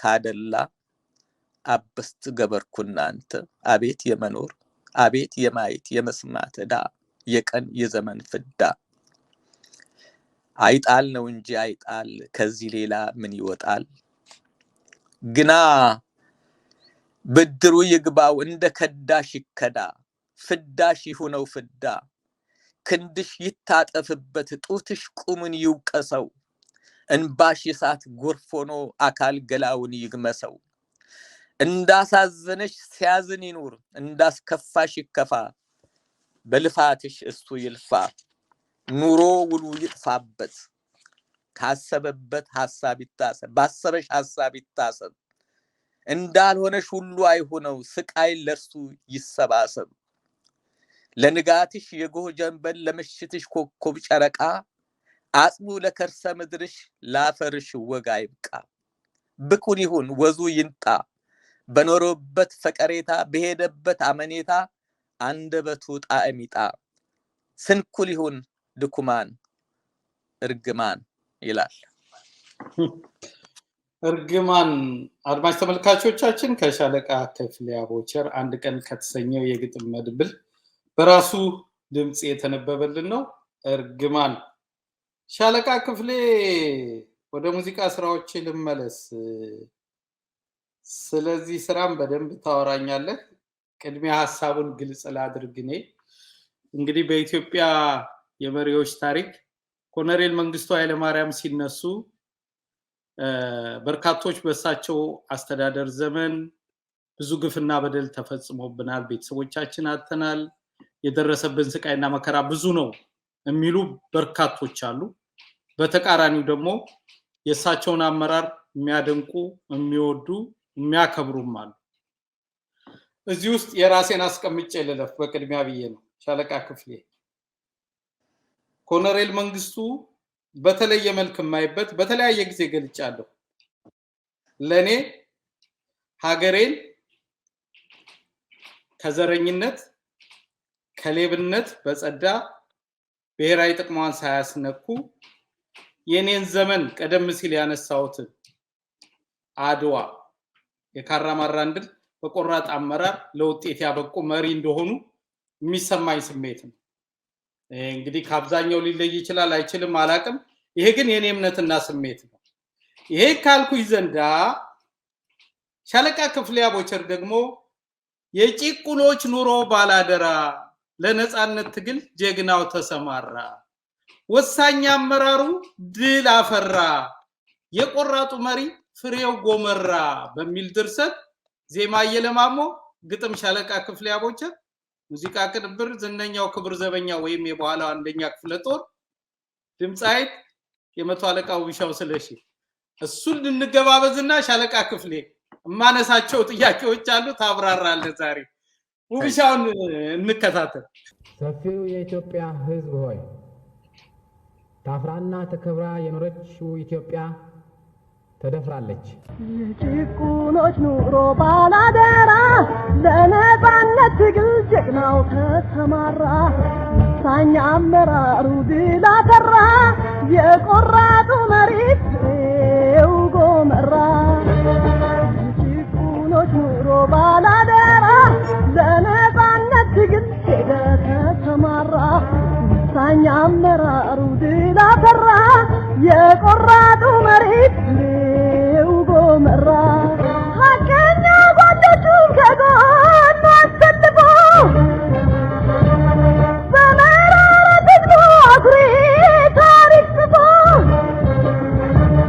መጓዙን ነገረ ከግቡ ለማድረስ ያለ ትግል ነጻነት እንደ የማይወረድ የጭቁኖች ኑሮ ባላደራ ለነጻነት ትግል ጀግናው ተሰማራ ሳኛ አመራሩ ድል አፈራ የቆራጡ መሬት ፍሬው ጎመራ የጭቁኖች ኑሮ ባላደራ ለነጻነት አድማጭ ተመልካቾቻችን ተመልሰናል። እየተከታተላችሁ ያላችሁት የተወልደ እንግዳ የተሰኘውን የኪነ ጥበብና የመዝናኛ ዝግጅታችን የገና በዓል ነው።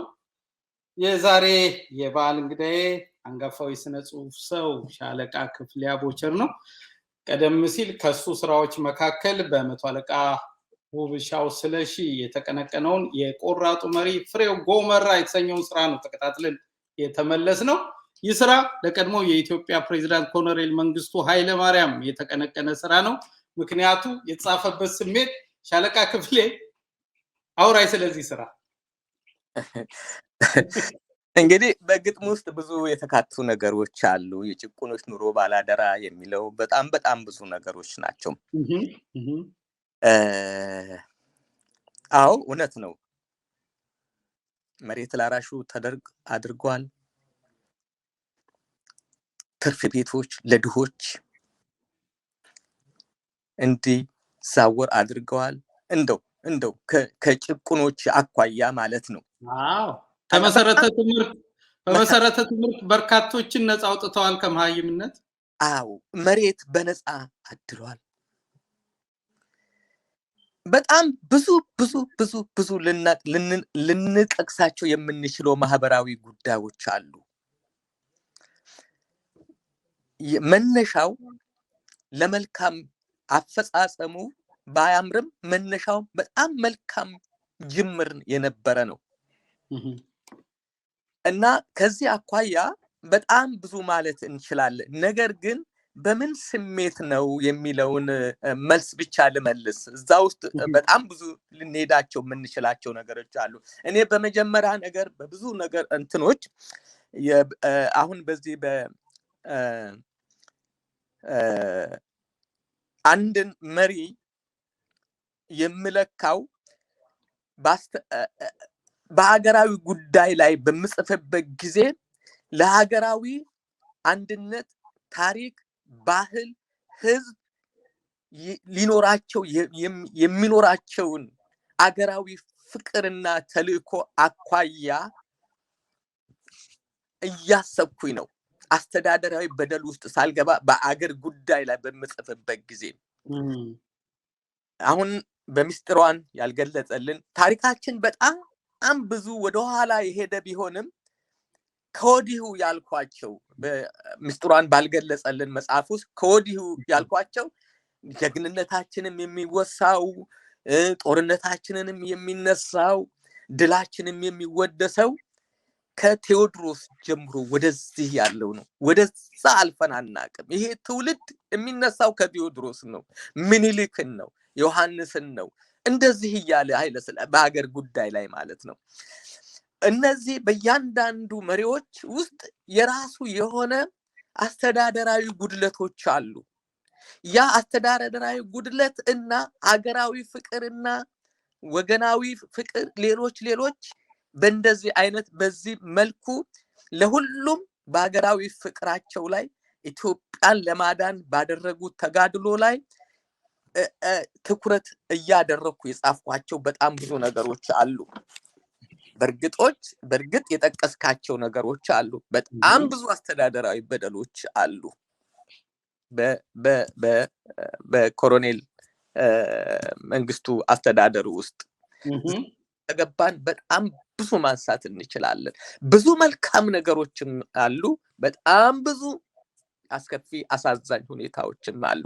በሀገራዊ ጉዳይ ላይ ስንመጣ ኮሎኔል መንግስቱ ኢትዮጵያዊ መሪ ናቸው። ይሄንን መላው ኢትዮጵያዊ ሊመሰክርላቸው የሚችል ነው እና ከዘረኝነት የጸዳ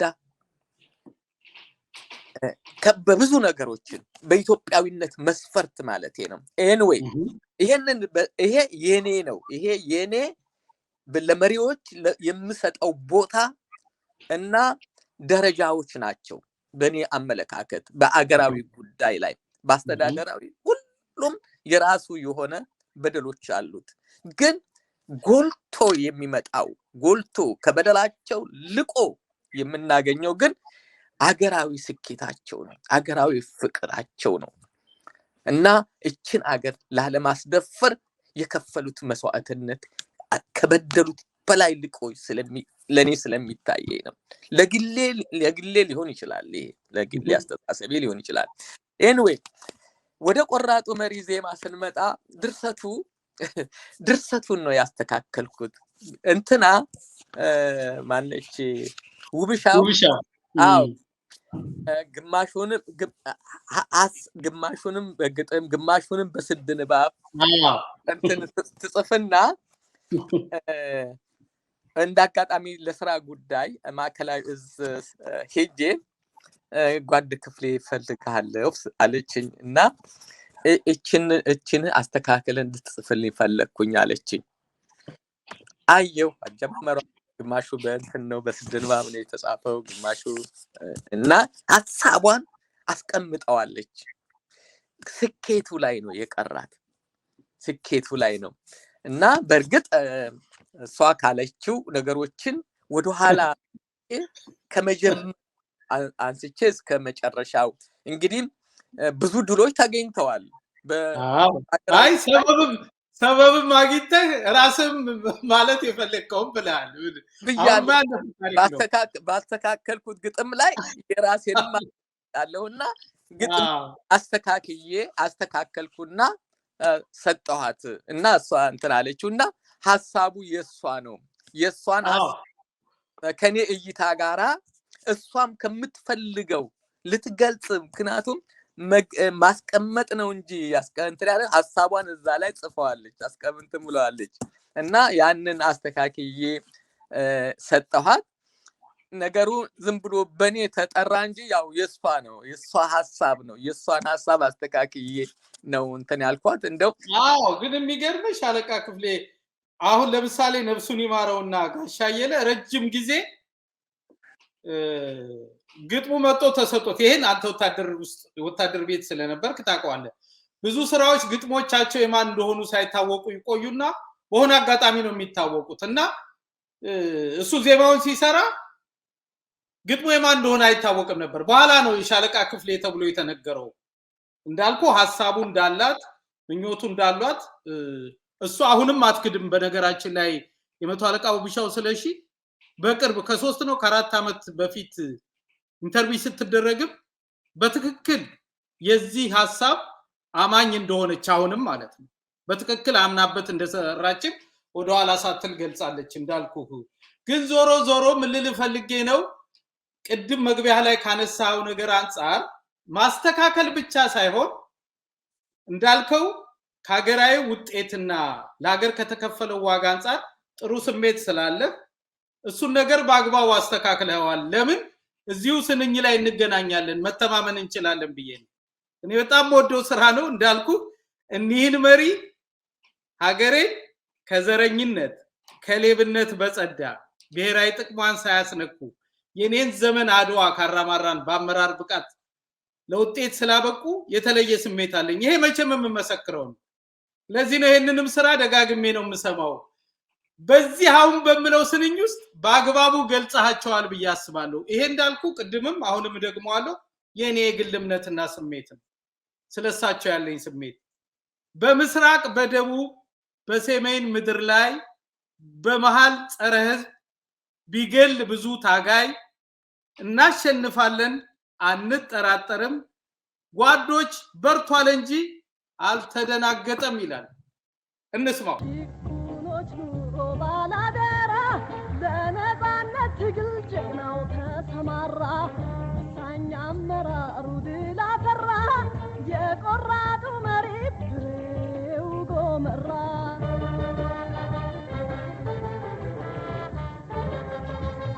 በምስራቅ በደቡብ በሰሜን ምድር ላይ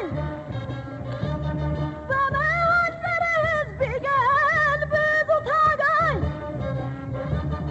እናሸንፋለን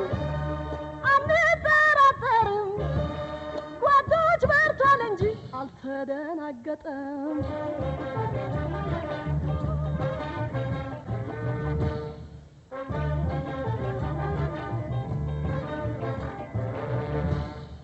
ጭቁኖች ኑሮ ባላደራ ለነጻነት ትግል ሄደ ተሰማራ። ወሳኝ አመራሩ ድል አፈራ የቆራጡ መሪ ፍሬው ጎመራ። አድማጭ ተመልካቾቻችን ተመልሰናል። ቀደም ሲል በመቶ አለቃው ቢሻው ስለሺ የተቀነቀነውን የጭቁኖች ኑሮ ባላደራ ለነጻነት ትግል ጀግናው ተሰማራ ወሳኝ አመራሩ ድል አፈራ የቆራጡ መሪ ፍሬው ጎመራ እና አሁን በሁለተኛ ላይ በሰማነው ስኒ ሻለቃ ክፍሌ የምስራቁን ጦርነት ድል ወደ ምስራቁ ድል ከመጠጋታችን በፊት ሀገሪቱ የነበረችበትን ውጣ ውረድ ያንን መከራና ፍዳ በተመለከተ እኛ ሳንሆን የኮሎኔል መንግስቱን የአመራር ብቃት ኮሎኔል ፍስሐ ደስታ እንዲሁም ፍቅረ ስላሴ ወግደረስ ለቴና ኮሎኔል ብርሃኑ ባየ በየመጽሐፍቶቻቸው የምስራቁን ድል የአመራር ውጤትና የኮሎኔሉን ሚና በዝርዝር ጽፈዋል። እንደ አባል እንደ ጓደኛ እንደ ትግል አጋር ሳይሆን እንደ ውጭ ሰው ሆነው አድንቀውና አክብረው ነው ሊመሰገኑ ይገባል በሚል ያንን ዝርዝር ታሪክ አስቀምጠውታልና ይሄን ዘፈን የሚያግዝ ይመስለኛል። እግረ መንገዱን የምትለው ነገር ካለ መጨመር ትችላለሽ አለቃ። እውነት ነው።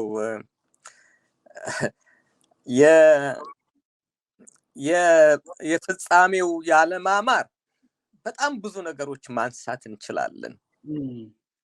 ለጊዜው አስፈላጊ ስላልሆነ እንለፈው። ቀጡ ራሳችን በራሳችንን እዚህ ያደረስንን እንጂ በሌላ ተጽዕኖ የበላይነት አልነበረም። ብዙ ወደ ለትግሉ ወደ ግንባራችን ማየት ትተን ወደ ጀርባችን ወደ ኋላችን ማየት ስላበዛን ነው ለድላችን ስኬት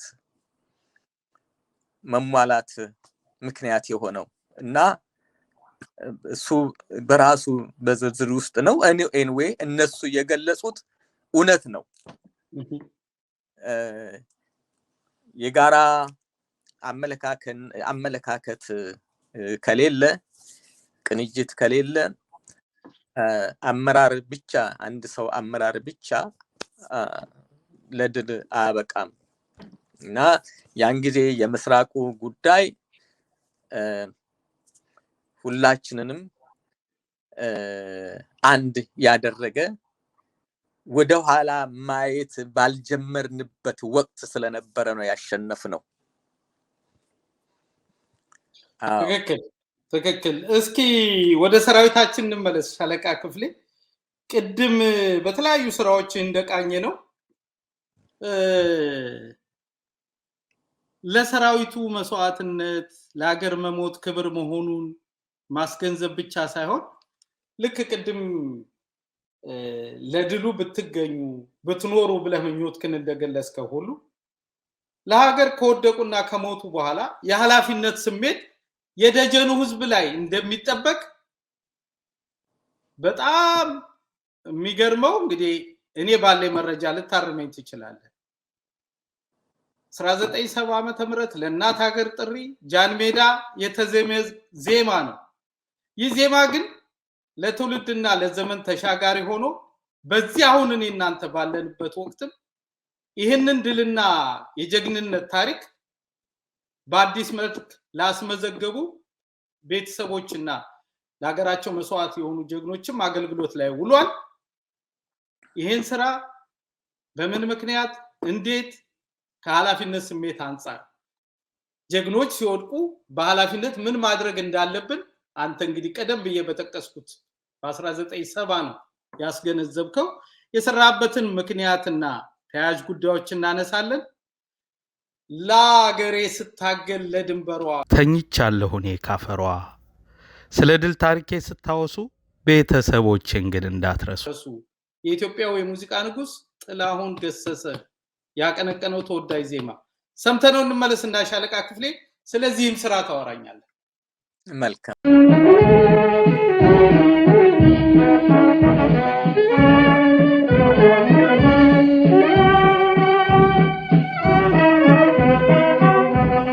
ለአገሬ ስታገል ለድንበሯ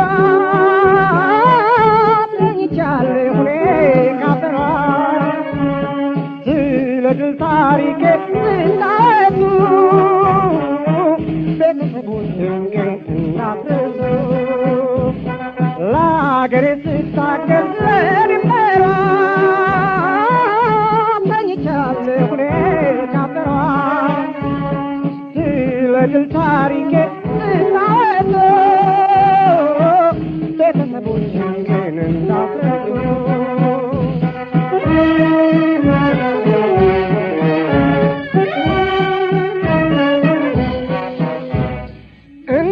እንዳይራብብኝ አስታውሱልኝ እንዳይራቦታል ብዙልኝ እንዳይቸገሩ ግን ልጆቼ አደራ ብያለሁ ወገኖቼ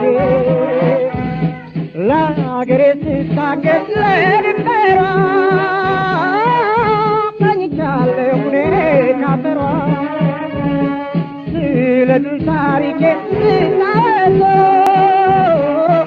ቤተሰቦቼን ግን አድማጭ ተመልካቾቻችን ተመልሰናል።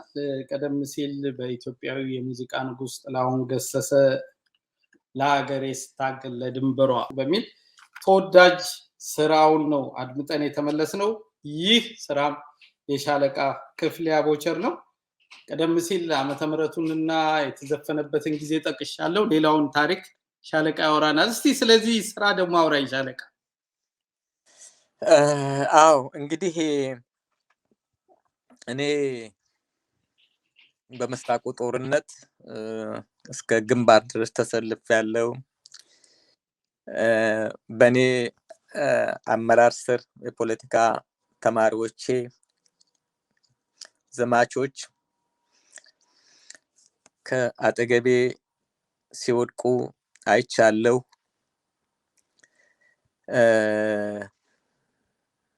መለዮ ለባሹም የቀድሞ የባልደረቦቼ ማለት ነው ከሚሊሻው በተጨማሪ ማለት ነው። ብቻ ምን አለፋ በአጠቃላው በዛ ትግል ውስጥ የሚወድቁ ወታደሮችን አይቼ ነው የመጣሁት። እኔ ከቆሰልኩኝ በኋላና ከቆሰልኩ በኋላ ለሁለተኛ ጊዜ ማለት ነው። የመጀመሪያው እንኳን ጭረት ነው። ወደ እንዳልቀጥል በቦታው እዛ እንዳልቆይ በጓድ ለገሰ አስፋው ነበረ ወደ እንድመለስ የተደረገውና በማዕከላዊ ኮንትን በቤተ መንግስት በወታደራዊ ፖለቲካ ጉዳይ ጠቅላይ መምሪያ ተመድቤ እንድሰራ የተደረገው ከዛ ከሐረር መጥቼ ነው። እና ያው እንደምታውቀው እንግዲህ እናት ሀገር ጥሪ ሲደረግ ያው ሀገር ልጁን አሳልፎ ሰጥቷል። ስንቅ ሰንቆ ሆ ብሎ ሸኝቷል። በድል ግባ ብሎ ጸልዮለታል። ከጎኑ ቆሟል። ያ ሆ ብሎ የሸኘው ወታደር ወደ ሞት እንደ ማንኛውም ሌላ ዜጋ ሞትን ቁጭ ብሎ በራሱ የሞት ጊዜ ዘመን ሳይሆን ወደ እሱ ወደ ሞት እንደሚሄድ እያወቀ ነው የላከው። ስለዚህ አደራውን ተቀብሎ በሚዋጋበት ጊዜ ሲወድቅ በህይወት በጣር ውስጥ ሆኖ የወደቀበትን ዓላማ ክብር ቢያውቅም ለሞቱ ምንም ቅር ባይለውም በዛች ቅጽበታዊ ወቅት ግን ቤተሰቡን ያስባል፣ ልጆቹን ያስባል። ከልፈቱ በኋላ ምን ሊሆን እንደሚችሉ ያውቃል። ስለዚህ ልጆቹን እያሰበ ቤተሰቡን እያሰበ ለሚወድቀው ሰራዊት ያ ሆ ብሎ የሸኘው ህብረተሰብ ሊያስብለት ልጆቹን ሊረዳ መቻሉን ለማስገንዘብ ነው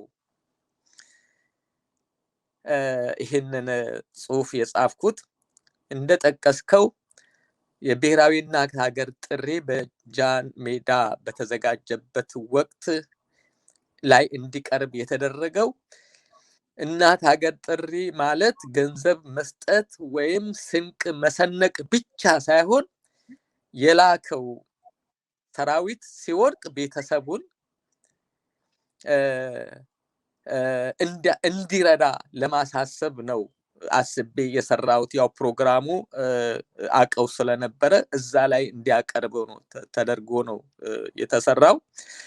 ያ እንትን ደግሞ ያ ብሔራዊ የእናት ሀገር ጥሪ ደግሞ የአዲስ አበባ አካባቢ ይቻላል ከየክፍላት ሀገሩ በተወካዮች የመጣ ነው። ብሔራዊ ሀገር አቀፍ የእናት ሀገር ጥሪ ስለነበረ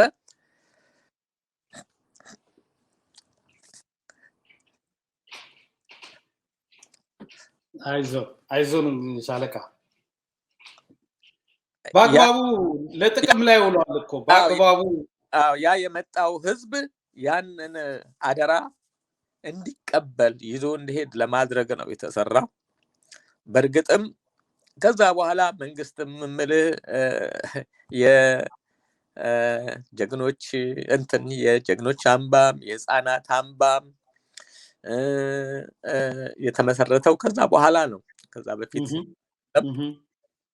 እና ዛሬ እነዛ ልጆች አባቶቻቸው በጦር ሜዳ ያለፉ ልጆች ዛሬ የሀገር ተረካቢ ሆነው ትልልቅ ቦታዎች ደርሰዋል። ኢንጂነሮች ናቸው፣ ዶክተሮች ናቸው። በጣም ብዙ ነገሮች በጣም ብዙ ከፍታ ቦታ ላይ የደረሱ ናቸው። ከህፃናት አምባም ከእንትንም ከኩባም የተመለሱ ወጣቶች ዛሬ ትልልቅ ሰዎች ሆነዋል። ምናልባት ይሄ የወቅቱ መልእክትም አስተዋጽኦ ነበረው ለማለት እችላለሁኝ። እና ከዚህ አኳያ ነው እና ቀጣይነቱ ምንድነው? ይቀጥላል። አገር እስካለች ድረስ ችግር ሊከሰቱ ይችላሉ። ጀግኖች የነሱን ልጆች ወደ ጦር ሜዳ የሚሄዱት ወታደሮች መስዋዕትነት ሊከፍሉ ስለሆነ ይሄ ከጀርባዬ ወገን አለኝ፣ ልጆቼ እኔ በወድቅ ልጆቼ ባለቤት አላቸው፣ ወገን አላቸው ብሎ ለልጆቹ በዛች ህይወቱ ስታልፍ ደቂቃና ሰከንድ በቀረች ወቅት ውስጥ ይሄንን እያሰበ እንዲያልፍ ነው። እና ይሄ ህብረተሰብ ይሄንን ግንዛቤ ውስጥ ማድረግ አለበት። አሁንም በጦር ሜዳ ህይወት እየተከፈለ ነው ያለው፣ ነገም ሊቀጥል ይችላል። ይሄ የሚቀጥለው ያሁኑን እያየ ያሁኑ የተደረገለትን እያየ ነገም ለልጆቹ ማሰብ እንደሌለበት ለማድረግ ይሄ ህብረተሰብ ልጁን ሆ ብሎ የሚልከው ስንቅ የሚሰንቀው ወገን ይሄንንም አብሮ ማሰብ እንዳለበት ለማስገንዘብ ነው። እና የሚቀጥለውም ትውልድ ይሄው ነው። መጠራቱ አይቀርም። አገር ችግር ላይ ስትወድቅ መሰዋቱ አይቀርም ጦር ሜዳ ተሰልፎ። እና የሚቀጥለው ወገን ከጀርባው ያለው ወገን ልጆቹን የመንከባከብ ግዴታ እንዲያድርበት ለማሳሰብ ነው። እንግዲህ ይቀጥላል ማለት ነው። እሱ ሻለቃ ክፍሌ ምን አስቦ ነው በዚህ ደረጃ ኢትዮጵያዊውን የሙዚቃ ንጉስ ጥላሁን ገሰሰን አንብቶ እንዲያስነባን ያደረገው? የሱን ምክንያት ደግሞ ታወራናለህ ሻለቃ ክፍሌ። የመጨረሻ ግብዣዬ ነው። የጥላሁንን በእንባ የታጀበ የሀገር ፍቅር ስሜት መገለጫ እንኳንስ ደስታዬን ባጭሩ ተከታትለን። አድማጭ ተመልካቾቻችን እየተከታተላችሁ ያላችሁት የተወልደ እንግዳ የኪነ ጥበብና የመዝናኛ ዝግጅታችን ነው። ልዩ የገና በዓል ዝግጅታችን ከአንጋፋው የስነ ጽሁፍ ሰው ከሻለቃ ክፍሌ አቦቸር ጋር ቆይታ እያደረግን በስራዎቹና ተያያዥ ጉዳዮች ላይ ቆይታችን ቀጥሏል። ቀደም ሲል ኢትዮጵያዊ የሙዚቃ ንጉስ ጥላሁን ገሰሰ እንኳንስ ደስታዬን የሰውነቴን ሰው በተሰኘ ተወዳጅ ስራው ጥቂት ፋታ ወስደን ተመለስ።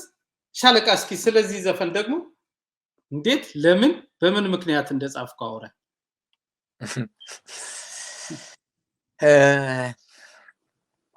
ታሪኩ እንዴት መሰለ አክቹአሊ ያው ነገሮች በመልካም በስደትም በመልካምም በተልኮም ከአገር የወጡ ኢትዮጵያውያን ዜጎች እንዳሉ አቅ ነበረ። ለተወሰነች በጣም አጭር ለሆነች አንድ ኮርስ ወደ ሶቪየት ህብረት ከብዙ ዴሊጌሽን ሄጄ ነበረ። እዛ ያሉ ብዙ ኢትዮጵያኖችንም አግኝቼ ነበረ እና ለትምህርት ነው የመጡት ይገርማል። እና ትምህርታቸውን ሲጨርሱ ወደ አገራቸው እንደሚመለሱ ያውቃሉ። ግን በዛች ቆይታቸው ውስጥ ለሀገራቸው ያላቸውን ናፍቆት ስሜት ይገልጹልኝ ነበር። መመለሳቸውን ያውቃሉ። ያውም በተሻለ መልኩ ሲመለሱ የተሻለ ህይወት እንደሚጠብቃቸው ያውቃሉ። እና ግን በዛች ቆይታቸው ውስጥ በመሐከሉም እኮ መተው የሚመለሱም እኮ አሉ። በቫኬሽንም መተው የሚመለሱ አሉ። እና በዛች ቆይታዎች ውስጥ ግን የሚሰማቸውን ስሜት ያጫውቱኝ ነበር። እና ይሄንን እንደ አንድ የሐሳብ መነሻ አደረኩኝ። ጥላሁን ያው ዓለምን ዞሯል። ከዛ እሱ ከዞረባቸው አገሮች በተለየ መልክ ከአገር ውጪ ቆይታው ወቅት በህዝብ ለህዝብ በሄደበት ወቅት ግን ያገኛቸው ኢትዮጵያኖች ከዚህ ቀደም ከሀገር ውጪ ሄዶ ከሚያገኛቸው ኢትዮጵያኖች ስሜት ውጪ ሆኖ እንዳገኛቸው ይነግረኝ ነበረ።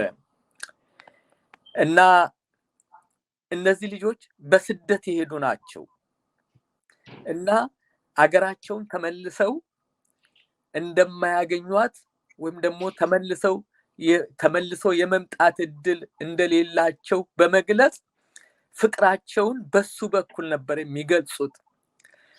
እንደው ተመልሰን ምንገባ ይመስልሃል? ኢትዮጵያ እንደው ተመልሰን እናገኛት ይመስልሃል? እንደዚህ ፍቅራቸውንም እንደሚገልጹለትና በዛ በነሱ ስሜት ውስጥ እሱም የዚህ መንፈስ ተጋሪ ሆኖ ችግራቸውን በምን አይነት መልኩ ያይ እንደነበረ ይሰማው እንደነበረ ገልጾልኝ ነበረ። አሁን ይሄንን የሱንም እኔም የሰማሁትን እና በማቀናጀት ራሴን እንደ አንድ ስደተኛ ራሴን እንደ አንድ ሀገሬን መልሼ እንደማላገኛት አይነት ስሜት ውስጥ ቆጥሬ አሁን አሜሪካን አውሮፓ አገር ነው የሄዱት። አፍሪካ አገር አይደለም፣ አረብ አገር አይደለም። የተሻለ ህይወት ያለበት አገር ነው ያሉት። የተንጣለለ ፎቅ ነው የሚያዩት። የሚፈልጉትን በቀላሉ ሊያገኙ የሚችሉበት ነገር ነው የሚያዩት። አገራቸው ከምታቀርብላቸው በላይ የሚቀርብላቸው ብዙ ነገሮች አሉ። ምንም ስደት ቢሆንም ግን መንፈሳቸውና ህይወታቸው ግን ያቺ ደሳሳ ጎጆ ያ በድህነትም ሆነ በሌላ መልኩ ሊያገኟት የሚችለውን ደስታ ግን ይሄ ያሉበት አገር ሊተካላቸው አልቻለም። እና ይሄንን ስሜት በማሰባሰብ ራሴን እነሱን አድርጌ ነው የጻፍኩት እና ይሄን ግጥም ስሰጠው ይሄንን ዘፈን ሲዘፍን ጠይቄዋለሁ እነዛ ይሄንን ስሜት ይገልጹለት የነበሩት ኢትዮጵያኖች ስደተኞች ኢትዮጵያኖች እና በአይነ ህሊናው እነሱን እያስታወሰ እንደነበረና ግማሹን በለቅሶ ነበር ስሜታቸውን የሚገልጹለት እና የሱንም ፍቅር ያገራቸውን ፍቅር በሱ የዘፈን እንትን ነበር ሊገልጹለት እንትን ይሞክሩ የነበሩትና ያ የነሱ የኢትዮጵያኖች ስሜት ያነጋገሩት ስሜታቸውን በምን አይነት መልክ ይገልጹለት እንደነበሩ እሱን በማስታወስ ያንን ዜማ ሲያዜም እነሱን ነበር የማየው አለኝ በዚህ ምክንያት ነው ያችን ሰዓት ራሴን መቆጣጠር ያቃተኝ ብሎ ነግሮኛል እሱ እኔ ግን አሁን ባልኩ ስሜት ነው የጻፍኩት እና ከዛ እንደተመለሰ ባወጣው ካሴት ላይ ነው ይሄ እንትን ያለው እና ኖ የሚገርመው ነገር በካሴት ባልወጣም ኢትዮጵያ ቴሌቪዥን ብቻ ነው የተቀረጸው ኢትዮጵያ ቴሌቪዥንም እንደውም በልዩ ፕሮግራም ካልሆነ በስተቀረ እንዳይቀርብ ተብሎት በልዩ ፕሮግራም እንትን ውስጥ ነበር እንትን ያለው ብዙ አልታየም በነገራችን ላይ ከአንድ ከሁለቴ በላይ አልታየም ተከለከለ እና የሚገርመው ነገር ጋሽ ክፍሌ እኔ እንዳብዛኛው ኢትዮጵያዊ ጥላሁንም በተለየ መልኩ ከሚወዱ ሰዎች አንዱ ነኝና ብዙ ጊዜ ብዙ ዘፋኝ ጓደኞች አሉኝና እንዲሁ ለቀልድ ስንቀላለድ ዘፋኞችን ከማበሽቅባቸው ስራዎች አንዱ ነው ጥላሁን በዚህ ስራ ውስጥ ይያልኩ ለቀልድ ማለት ነው የተፈጥሮን ሕግ የጣሰበት ነው ሰው ሁለት የተፈጥሮ